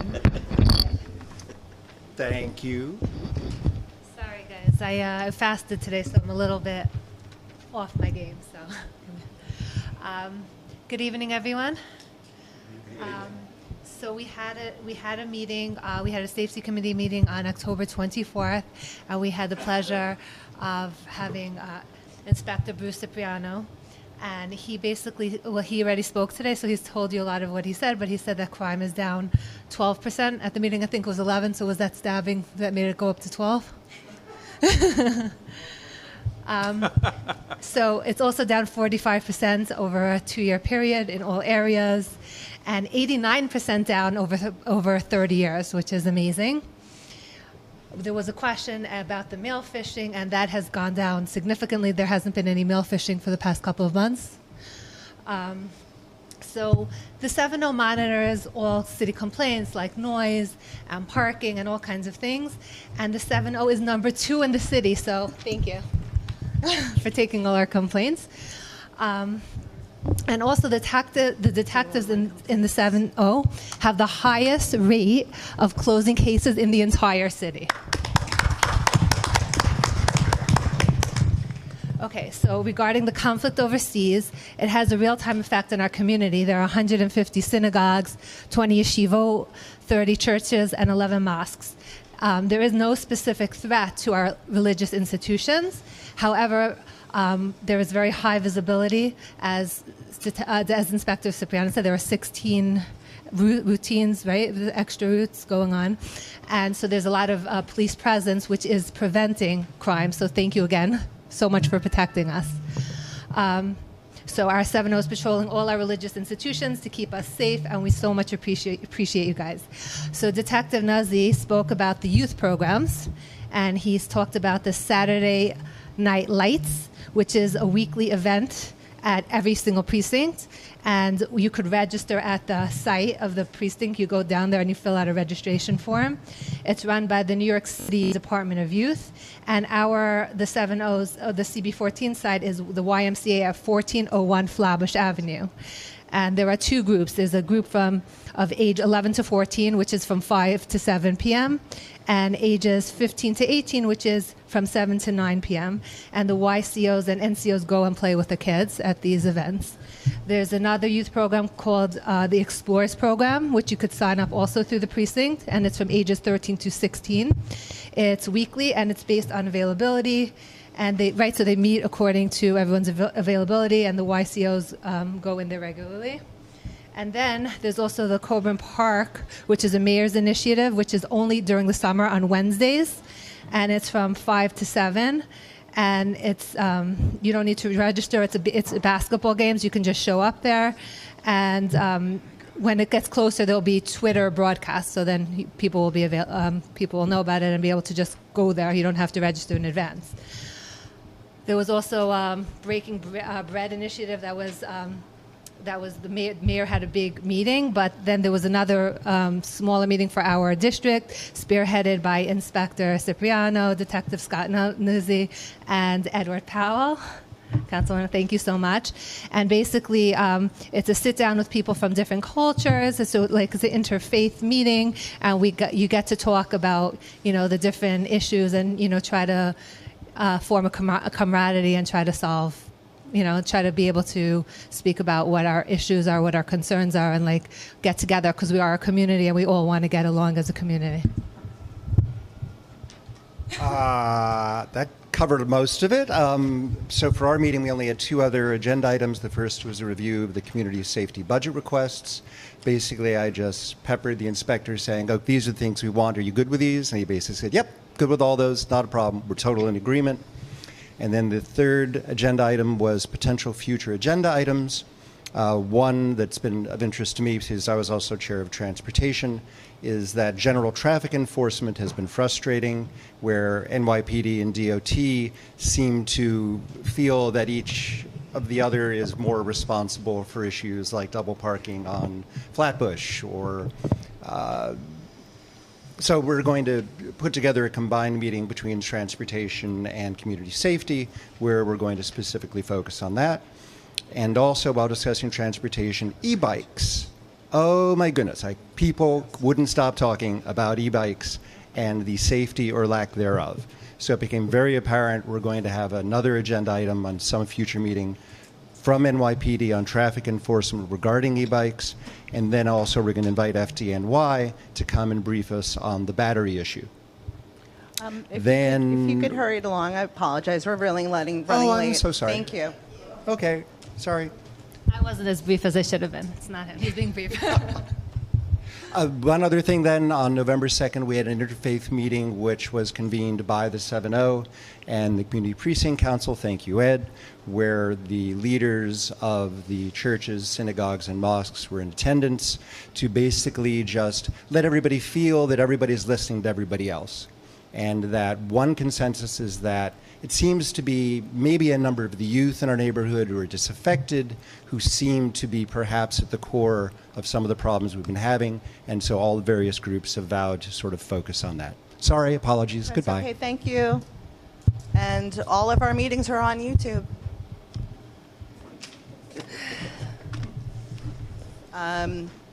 Next topical committee is Housing and Land Use Committee.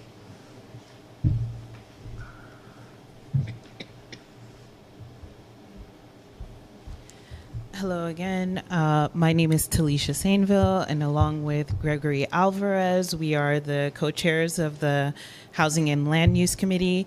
On November 1st, 2023, we had our last committee meeting where Hanif Yazdi and Lucia Marquez Reagan of the New York City Department of Planning presented the City of Yes proposal. And for those of you who want to know more about the City of Yes, the Housing and Land Use Committee meetings from the past year, as well as previous years, are located on the CB14 YouTube page, but you can also go to the CB14 website in order to read more about the City of Yes proposal, and also to be able to submit any comments or questions that you may have for the Department of City Planning. And you can always also contact the CB14 district office. Thank you. Thank you very much. Next topical committee report, Community Environment, Cultural Affairs, and Economic Development Committee.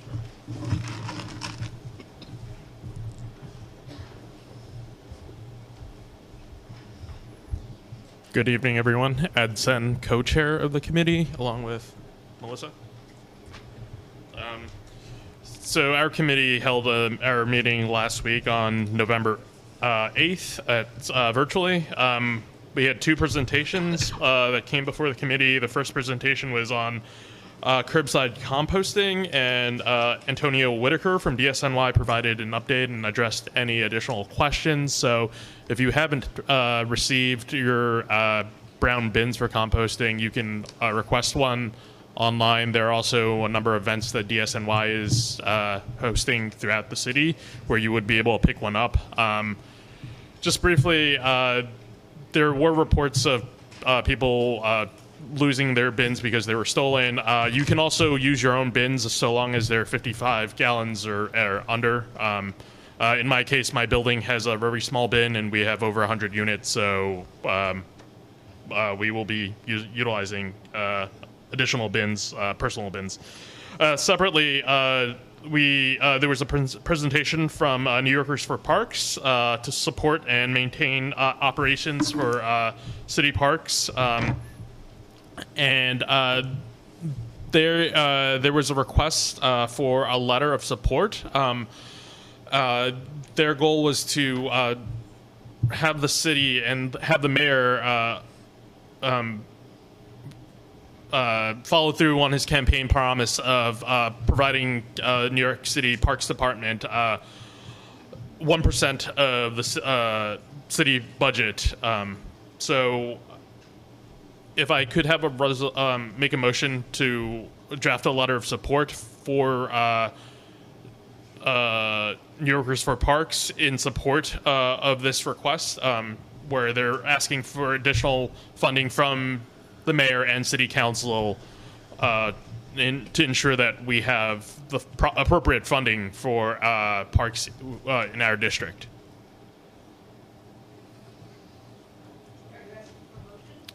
I believe they are asking Yes. for a motion to support a letter.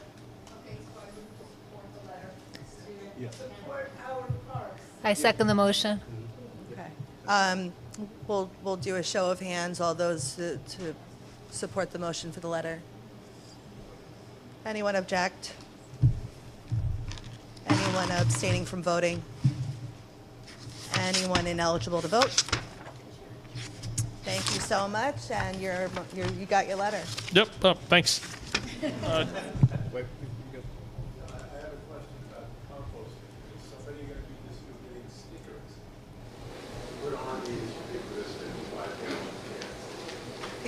You can order them online, and I'm sure we can facilitate getting you the link and getting the link up.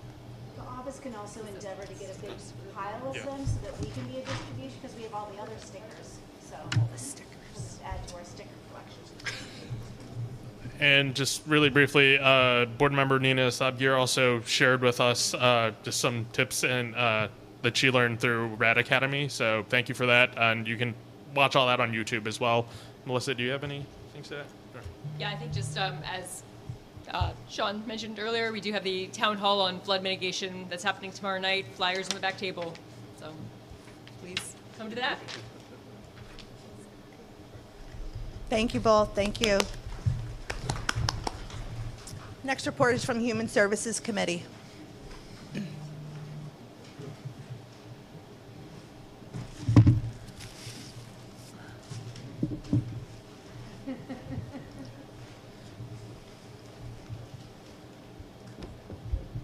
Good evening, everyone. We'd like to invite you to our first committee meeting next Monday at 6:30 on WebEx. We will be having a presentation on senior services by the New York State Attorney General's office. And last week, myself and Glenn attended an event at New York Presbyterian Brooklyn Methodist Hospital. It was held at their community health center, and the president of the hospital and the chief OBGYN doctor, they gave us a wonderful presentation and talked to us about all the wonderful work and services that they're doing at New York Presbyterian Brooklyn Methodist, especially in terms of disparities facing women of color during their pregnancies. So it was a very great presentation and an evening of information. And if anyone is seeking additional information or in need of services, that would be a great hospital to go to for treatment. Hope to see you all next Monday. Thank you very much. Next report is from Youth Services, Education, and Libraries Committee.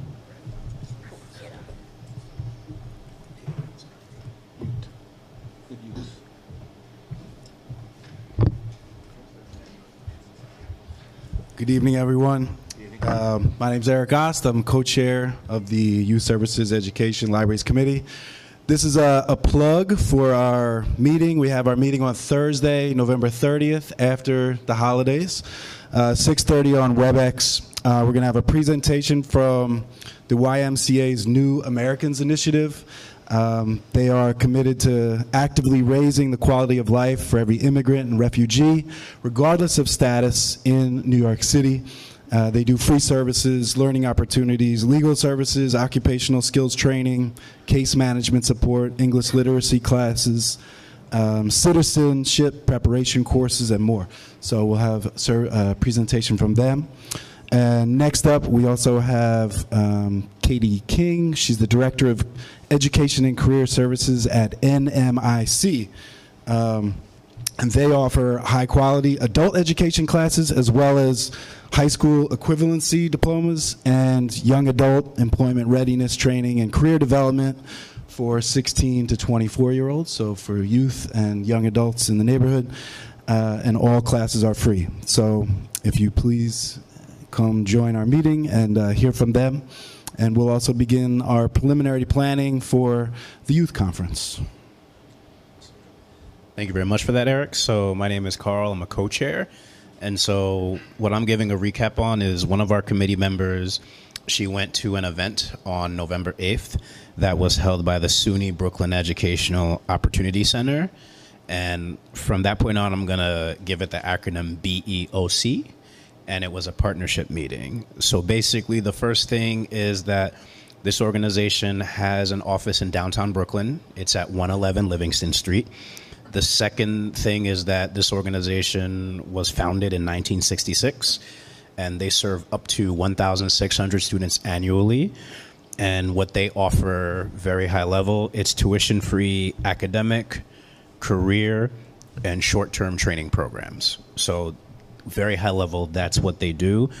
They are interested in our youth conference, and our committee member who went there, she also got some contact info from the Brooklyn Public Library and the Brooklyn Navy Yard and Housing Works. And specifically for Housing Works, it looks like our committee member may have gotten some contact info from a part of that organization that helps youth with disabilities find some sort of employment. And so that's a very high-level summary of that stuff. So that's it from us.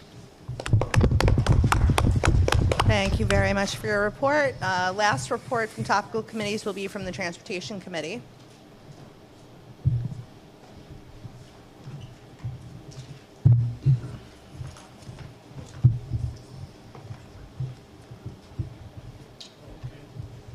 We didn't have, this is Musa, my co-chair, I'm Joel. We didn't have a meeting within the past month. We are going to have a meeting December 20th. I don't think the speakers are lined up as yet. And I think one of the topics, though, is going to be not daylighting, last mile trucking and the problem of some of big trucks on some of our residential streets that don't belong there. So I think that's what's coming up. Is that right? Yeah. And so we don't have an acronym for you, but we do have a concept that I didn't know of, which is daylighting, which has to do with whether cars are parked, vehicles parked too close to the curb, to the corner, so that you can't see, to move on through an intersection. I mean, that happens a lot where I live over in Ditmas Park, because they're not right-angled streets. You have streets that are sort of on angles, and it's very difficult sometimes. So we're going to be getting into that at some point. Is that right? Yeah. Thank you. Thank you. Thank you. Again, the agenda for that meeting is still shaping up, so stay tuned. This concludes reports from topical committees. Moving on to the ad hoc committee, CB14 Flatbush African Burial Ground Task Force.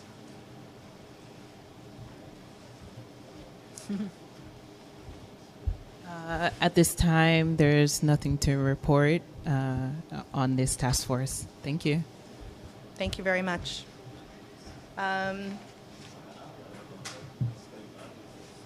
You're signed up for the public session? Not right now. I will call your name during the public session, yes. Moving on to the public session, this brings us to our public comment period. Board members are expected to remain for the public comment period. Speakers can sign up for time with Patricia Olander at the back of the room up until the beginning of public comment period. Matters of civic interest, announcements from public events are invited. No partisan political appeals or advertising of for-profit enterprises are permitted. Each speaker will be permitted to speak for up to 3 minutes and may not receive additional time from another speaker. Speakers are directed to address the assembly from the side of the room. At the conclusion of the 3-minute period, each speaker must return to his, her, or their seat. The board has an obligation to conduct its business in an orderly manner. Any person preventing the meeting from continuing may be asked to leave. The intent of the public comment period is to permit the board and the community a chance to hear diverse perspectives on public issues. Accordingly, speaking times will be assigned first to speakers from different groups, then to speakers addressing different issues, and finally, time permitting, to additional speakers on an issue from a single group. It is now 8:25 p.m. The first speaker is Wayne Rosenfeld from East Midwood Jewish Center and will be followed by Lauren Collins.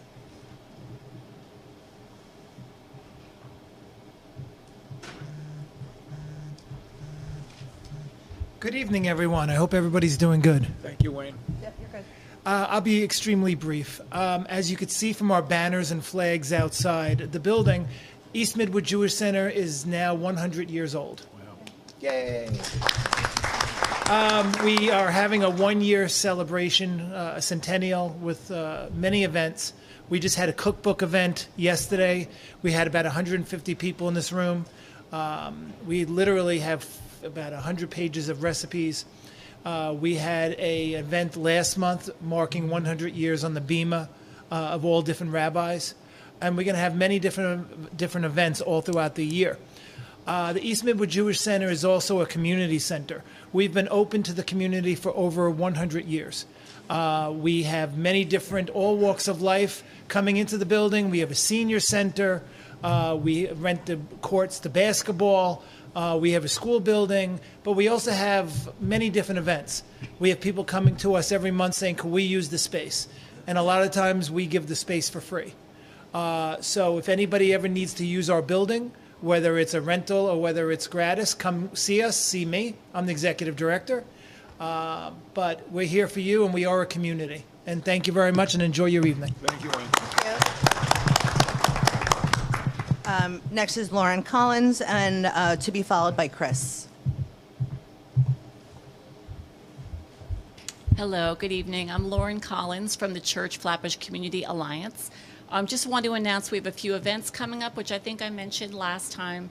Thanksgiving Day, next to King's Theater, we have a free Thanksgiving luncheon from 12 to 2. I have postcards in my bag if you want to see me afterwards. We do need volunteers, especially translators. So if you speak Spanish, Haitian Creole, French, Portuguese, or Russian, please see me afterwards. There are some people in the community who do not speak English, and we don't so far have volunteers who I know will be committed to help translate for people. And there's also a warm weather clothing drive. We'll be giving out and distributing warm weather clothes at the event. We also have holiday fun on Saturday, December 2nd, and Saturday, December 9th. I have postcards, I have posters.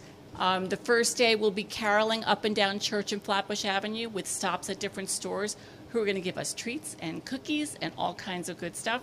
And the second one on Saturday, December 9th is Soka Santa outside Flatbush Reformed Church. And we have a tree that's coming in about 2 weeks, and we'll have a tree lighting. So I hope you all can come. If you're in an organization or in a school and you're able to distribute, I would love to give you some information so the kids know and so families know. Thank you.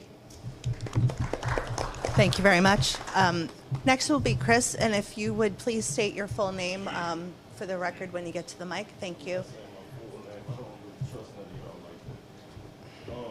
I'm here to speak about there's an African burial ground on Bedford and Church. This young lady, Miss I'm sorry, Miss Tanisha, she just spoke about it, and I want everybody to know that this lady is a bold-faced liar with this green jacket on. There has been over 5 events that has gone on that grounds where they keep telling everybody nothing is taking place. And I feel like her and this community board and our council member, Rita Joseph, I feel like they are all a part of some type of scam or trying to some type of way steal money, because that area was never supposed to be given to Parks Department. It was supposed to be a community space. In some kind of way, they made up a committee and just decided that they were going to give it to parks. They didn't do any community outreach. No one ever knows what's going on. But every weekend, there's some type of ceremony or celebration, and nobody does anything about it. So that's what I wanted to say. Thank you very much. Next speaker will be Mary Kay Siri, followed by Nancy Lulu.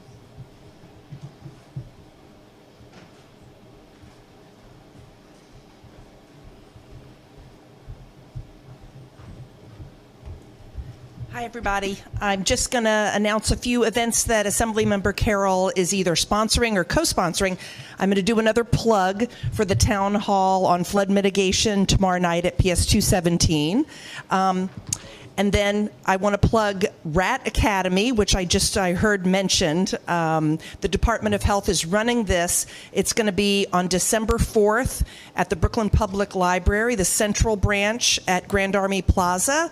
And it's everything, probably more than you ever want to know about rat mitigation, but it's great, and it's good for representatives from different community groups to go and spread the word.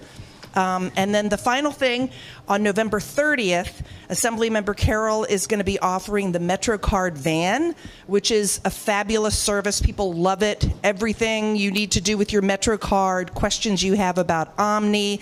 It's going to be happening from 10 to 2 at the Windsor Terrace Library, again on November 30th, which is Thursday. Thank you. Thank you very much.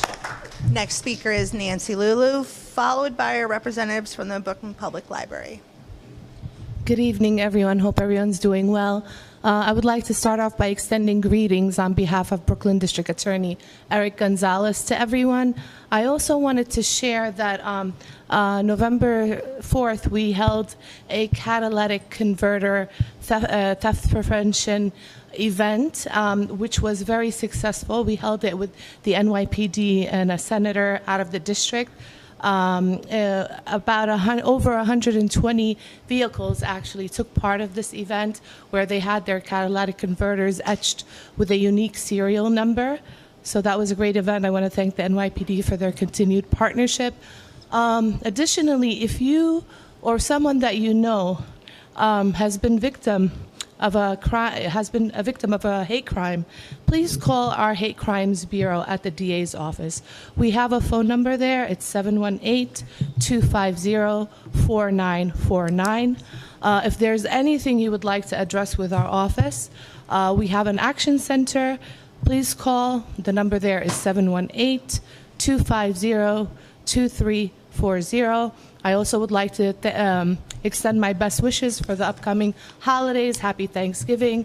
Be well, be safe, and I would like to thank Community Board 14 for everything that you do. Thank you. Thank you. Thank you very much.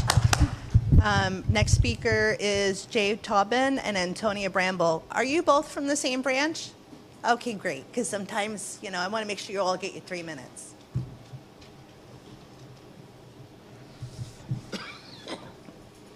Okay. Good evening, everyone.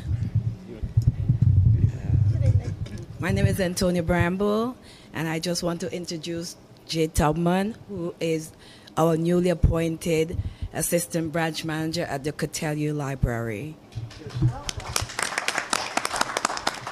Hi, good evening, everyone. Thank you, everyone, for coming out here tonight. I'm going to speak briefly about Brooklyn Public Library, and especially the Cotellieu branch, which I represent, and what we're up to this month.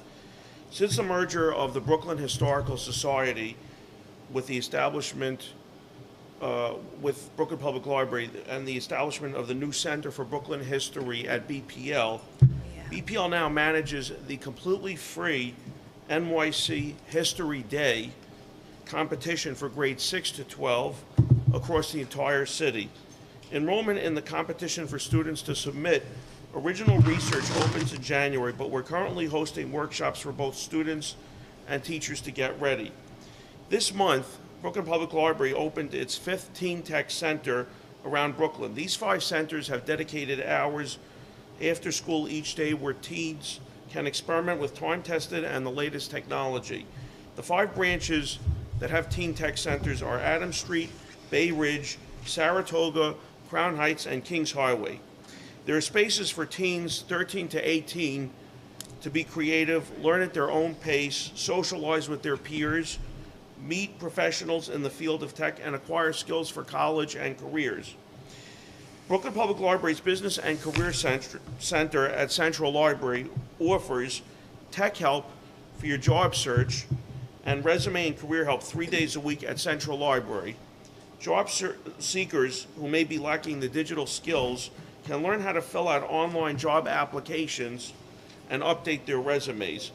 Lastly, Councilmember Rita Joseph had 2 successful programs at our branch, the Cortelyou branch, on October 25th and 31st.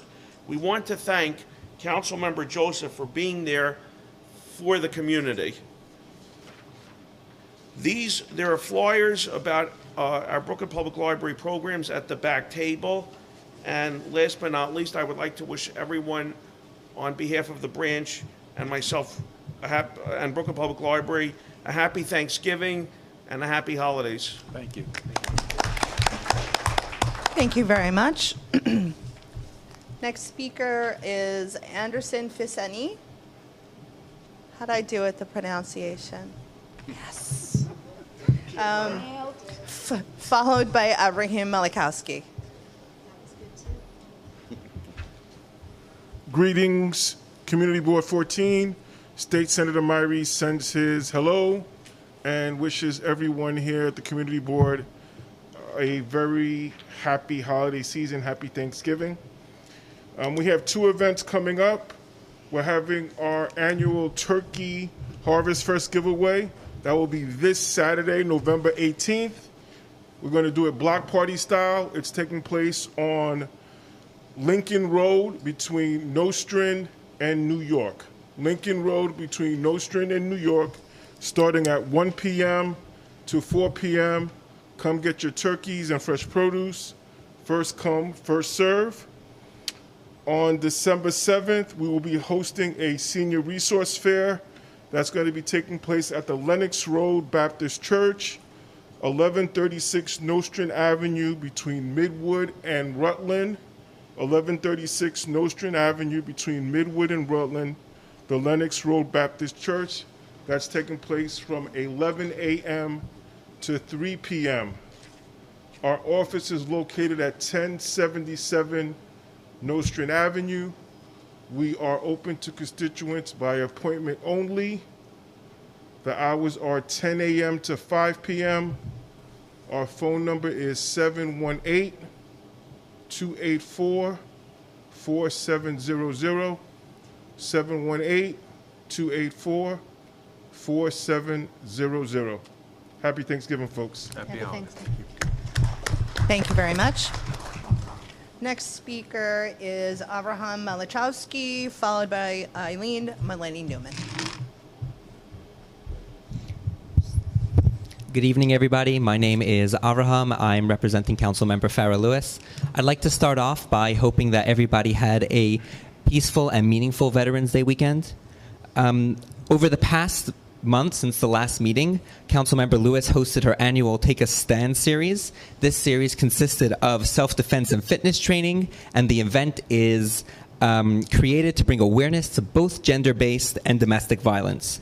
Councilmember Lewis, in partnership with Morris Heights Health Center, the Flatbush YMCA, and Bragg's, are going to host a community health fair this Saturday, November 18th.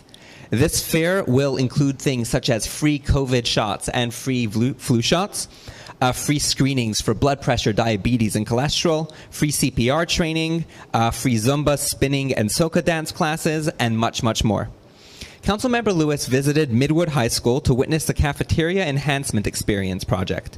During her visit, she saw the expansion of food options, such as vegan and halal foods, along with upgrades to seating in the cafeteria and getting feedback on additional improvements that can be made. On October 27th, Councilmember Lewis organized a walkthrough with the tenants of 1111 Ocean Avenue and FTC to address the hazardous housing conditions that have been neglected by the landlord for years. We want to publicly thank HPD, DOB, Impact Brooklyn, DHCR, Assembly Member Ronise Bishat Hermelin, and Public Advocate Jumani Williams for sending representatives to join us on this day. We are still actively working with the landlord and the tenants to ensure that the updates and the repairs are done. While she attended Somos over the past weekend, the council member attended the Shabbat dinner done by Met Council. Building bridges is something that the council member is very passionate about and something that she will continue to do. If you are having any problems with heat or hot water, please reach out to our office. We are at 1434 Flatbush Avenue. We are open 9 to 5 every single day, by walk-ins, Friday by appointments only, and we can be reached by our phone number at 718-629-2900. That's 718-629-2900. Thank you very much, and I hope everybody has a happy and warm Thanksgiving. Thank you. Thank you very much. Next is Eileen Mullaney-Newman, followed by Brian Grady.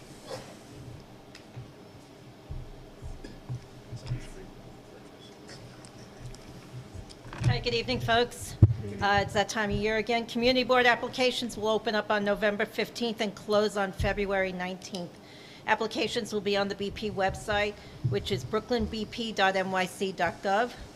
It should take approximately 45 minutes to 1 hour to complete the application, and all members with expiring terms will receive a notification informing them of such. Members who do not reapply within the window will not be reappointed. That's all I got. Thank you. Thank you very much, and I just want to make sure that board members understand if they were appointed for 2 years or if they were appointed for a year and need to be as a filling in a slot. So keep your inbox open, be on the lookout for it. We had some confusion last year and we don't want to have that again this year. You can call the office if you're unsure. Yep. Or if you're sure but you've been wrong before in your life, call the office. Call the office. Next is Brian Grady, and the last speaker will be Yvette Claire Jean. Hi, good evening. I'm Brian Grady. I'm the Director of Constituent Services for Councilmember Rita Joseph. I just have a few announcements. Councilmember Joseph sends her regards. So I'm going to make the third and final, maybe final pitch for the town hall meeting tomorrow on the flood mitigation. This is in response to the flooding that we had on September 30th in our community. So we're going to have folks from a bunch of city agencies there. It's going to be tomorrow, 6 o'clock at PS 217 at 1100 Newkirk Avenue. So I encourage folks to come out to that. Some other things for the calendar. So we have the NILAG van again in the district. This is New York Legal Assistance Group. That's going to be on Tuesday, November 21st. We have sessions that you can book from 10 to 3. I think I actually booked the last one today, but if you really want to get involved, give me a call. We'll figure out a way to try and get you a slot. We're also going to have the Department of Buildings in our office. That's going to be on Thursday, November 30th. If you are a homeowner, tenant, small business owner, anybody with any questions for the Department of Buildings, feel free to come by. We're going to be booking some sessions for that as well. We have a session on student loans, very important for folks such as myself. And that's going to be on Wednesday, December 6th from 6 to 8. That's going to be hosted by our office in addition to Brooklyn Legal Services and the Academy of Hospitality and Tourism at Erasmus. There's a QR code. All these flyers are in the back. You can RSVP for that or, again, give our office a call. We continue to have sort of our regular services, housing support on Wednesdays and Thursdays from Flatbush Development Corporation and Churches United for Fair Housing, and immigration services with CUNY Citizenship Now and Life of Hope. So you can reach out to our office if you need those services. Last thing I'll notice, I put some flyers for participatory budgeting in the back. So, the question, how would you spend $1 million in your neighborhood? If you've got any ideas, feel free to write those down. I'll be around after the meeting. If you want to hand those over to me, I'll get them to the member and our budget director, or you can give us a call. Our office is located at 930 Flatbush Avenue. That's over between Church and Snyder near Erasmus High School. And our phone number is 718-287-8762. We're open Monday through Thursday and Fridays by appointment. Thank you. You had a quick question? Hold on. Here. Just a quick question. I was reading about the participatory budget cycle, and I'm curious, are you guys still accepting ideas and submissions? Or, I mean, I read the deadline was November 10th, but it looks like maybe you guys are still looking at some possible submissions. So can people still submit? Yeah. Yeah, I believe we should still be taking them through November. Thank you. Thank you. Last speaker, Yvette Clairvine. Good evening again, everyone. I'd love to invite you all to the 23rd Annual Interfaith Thanksgiving Service, which is happening this Sunday, November 19th at 4 p.m. right here at East Midwood. This year, the Interfaith Thanksgiving Service, which is a prayer service, the theme is peace. And this annual event is sponsored by 4 local religious institutions: Our Lady of Refuge, which is on Foster and Ocean Avenue; East Midwood Jewish Center; Beshert Temple, which is on Marlborough and Church Avenue; and the Turkish Cultural Center. So again, that's this Sunday, November 19th at 4 p.m. right here where we are. Thank you very much. That closes the public comment period. We're going to get you out of here. I just want to wish you all a happy Thanksgiving. Thanks for your patience tonight. Do I have a motion to adjourn? Motion to adjourn. Seconded. Good night. This meeting is adjourned at 8:46 p.m. Thank you, everyone.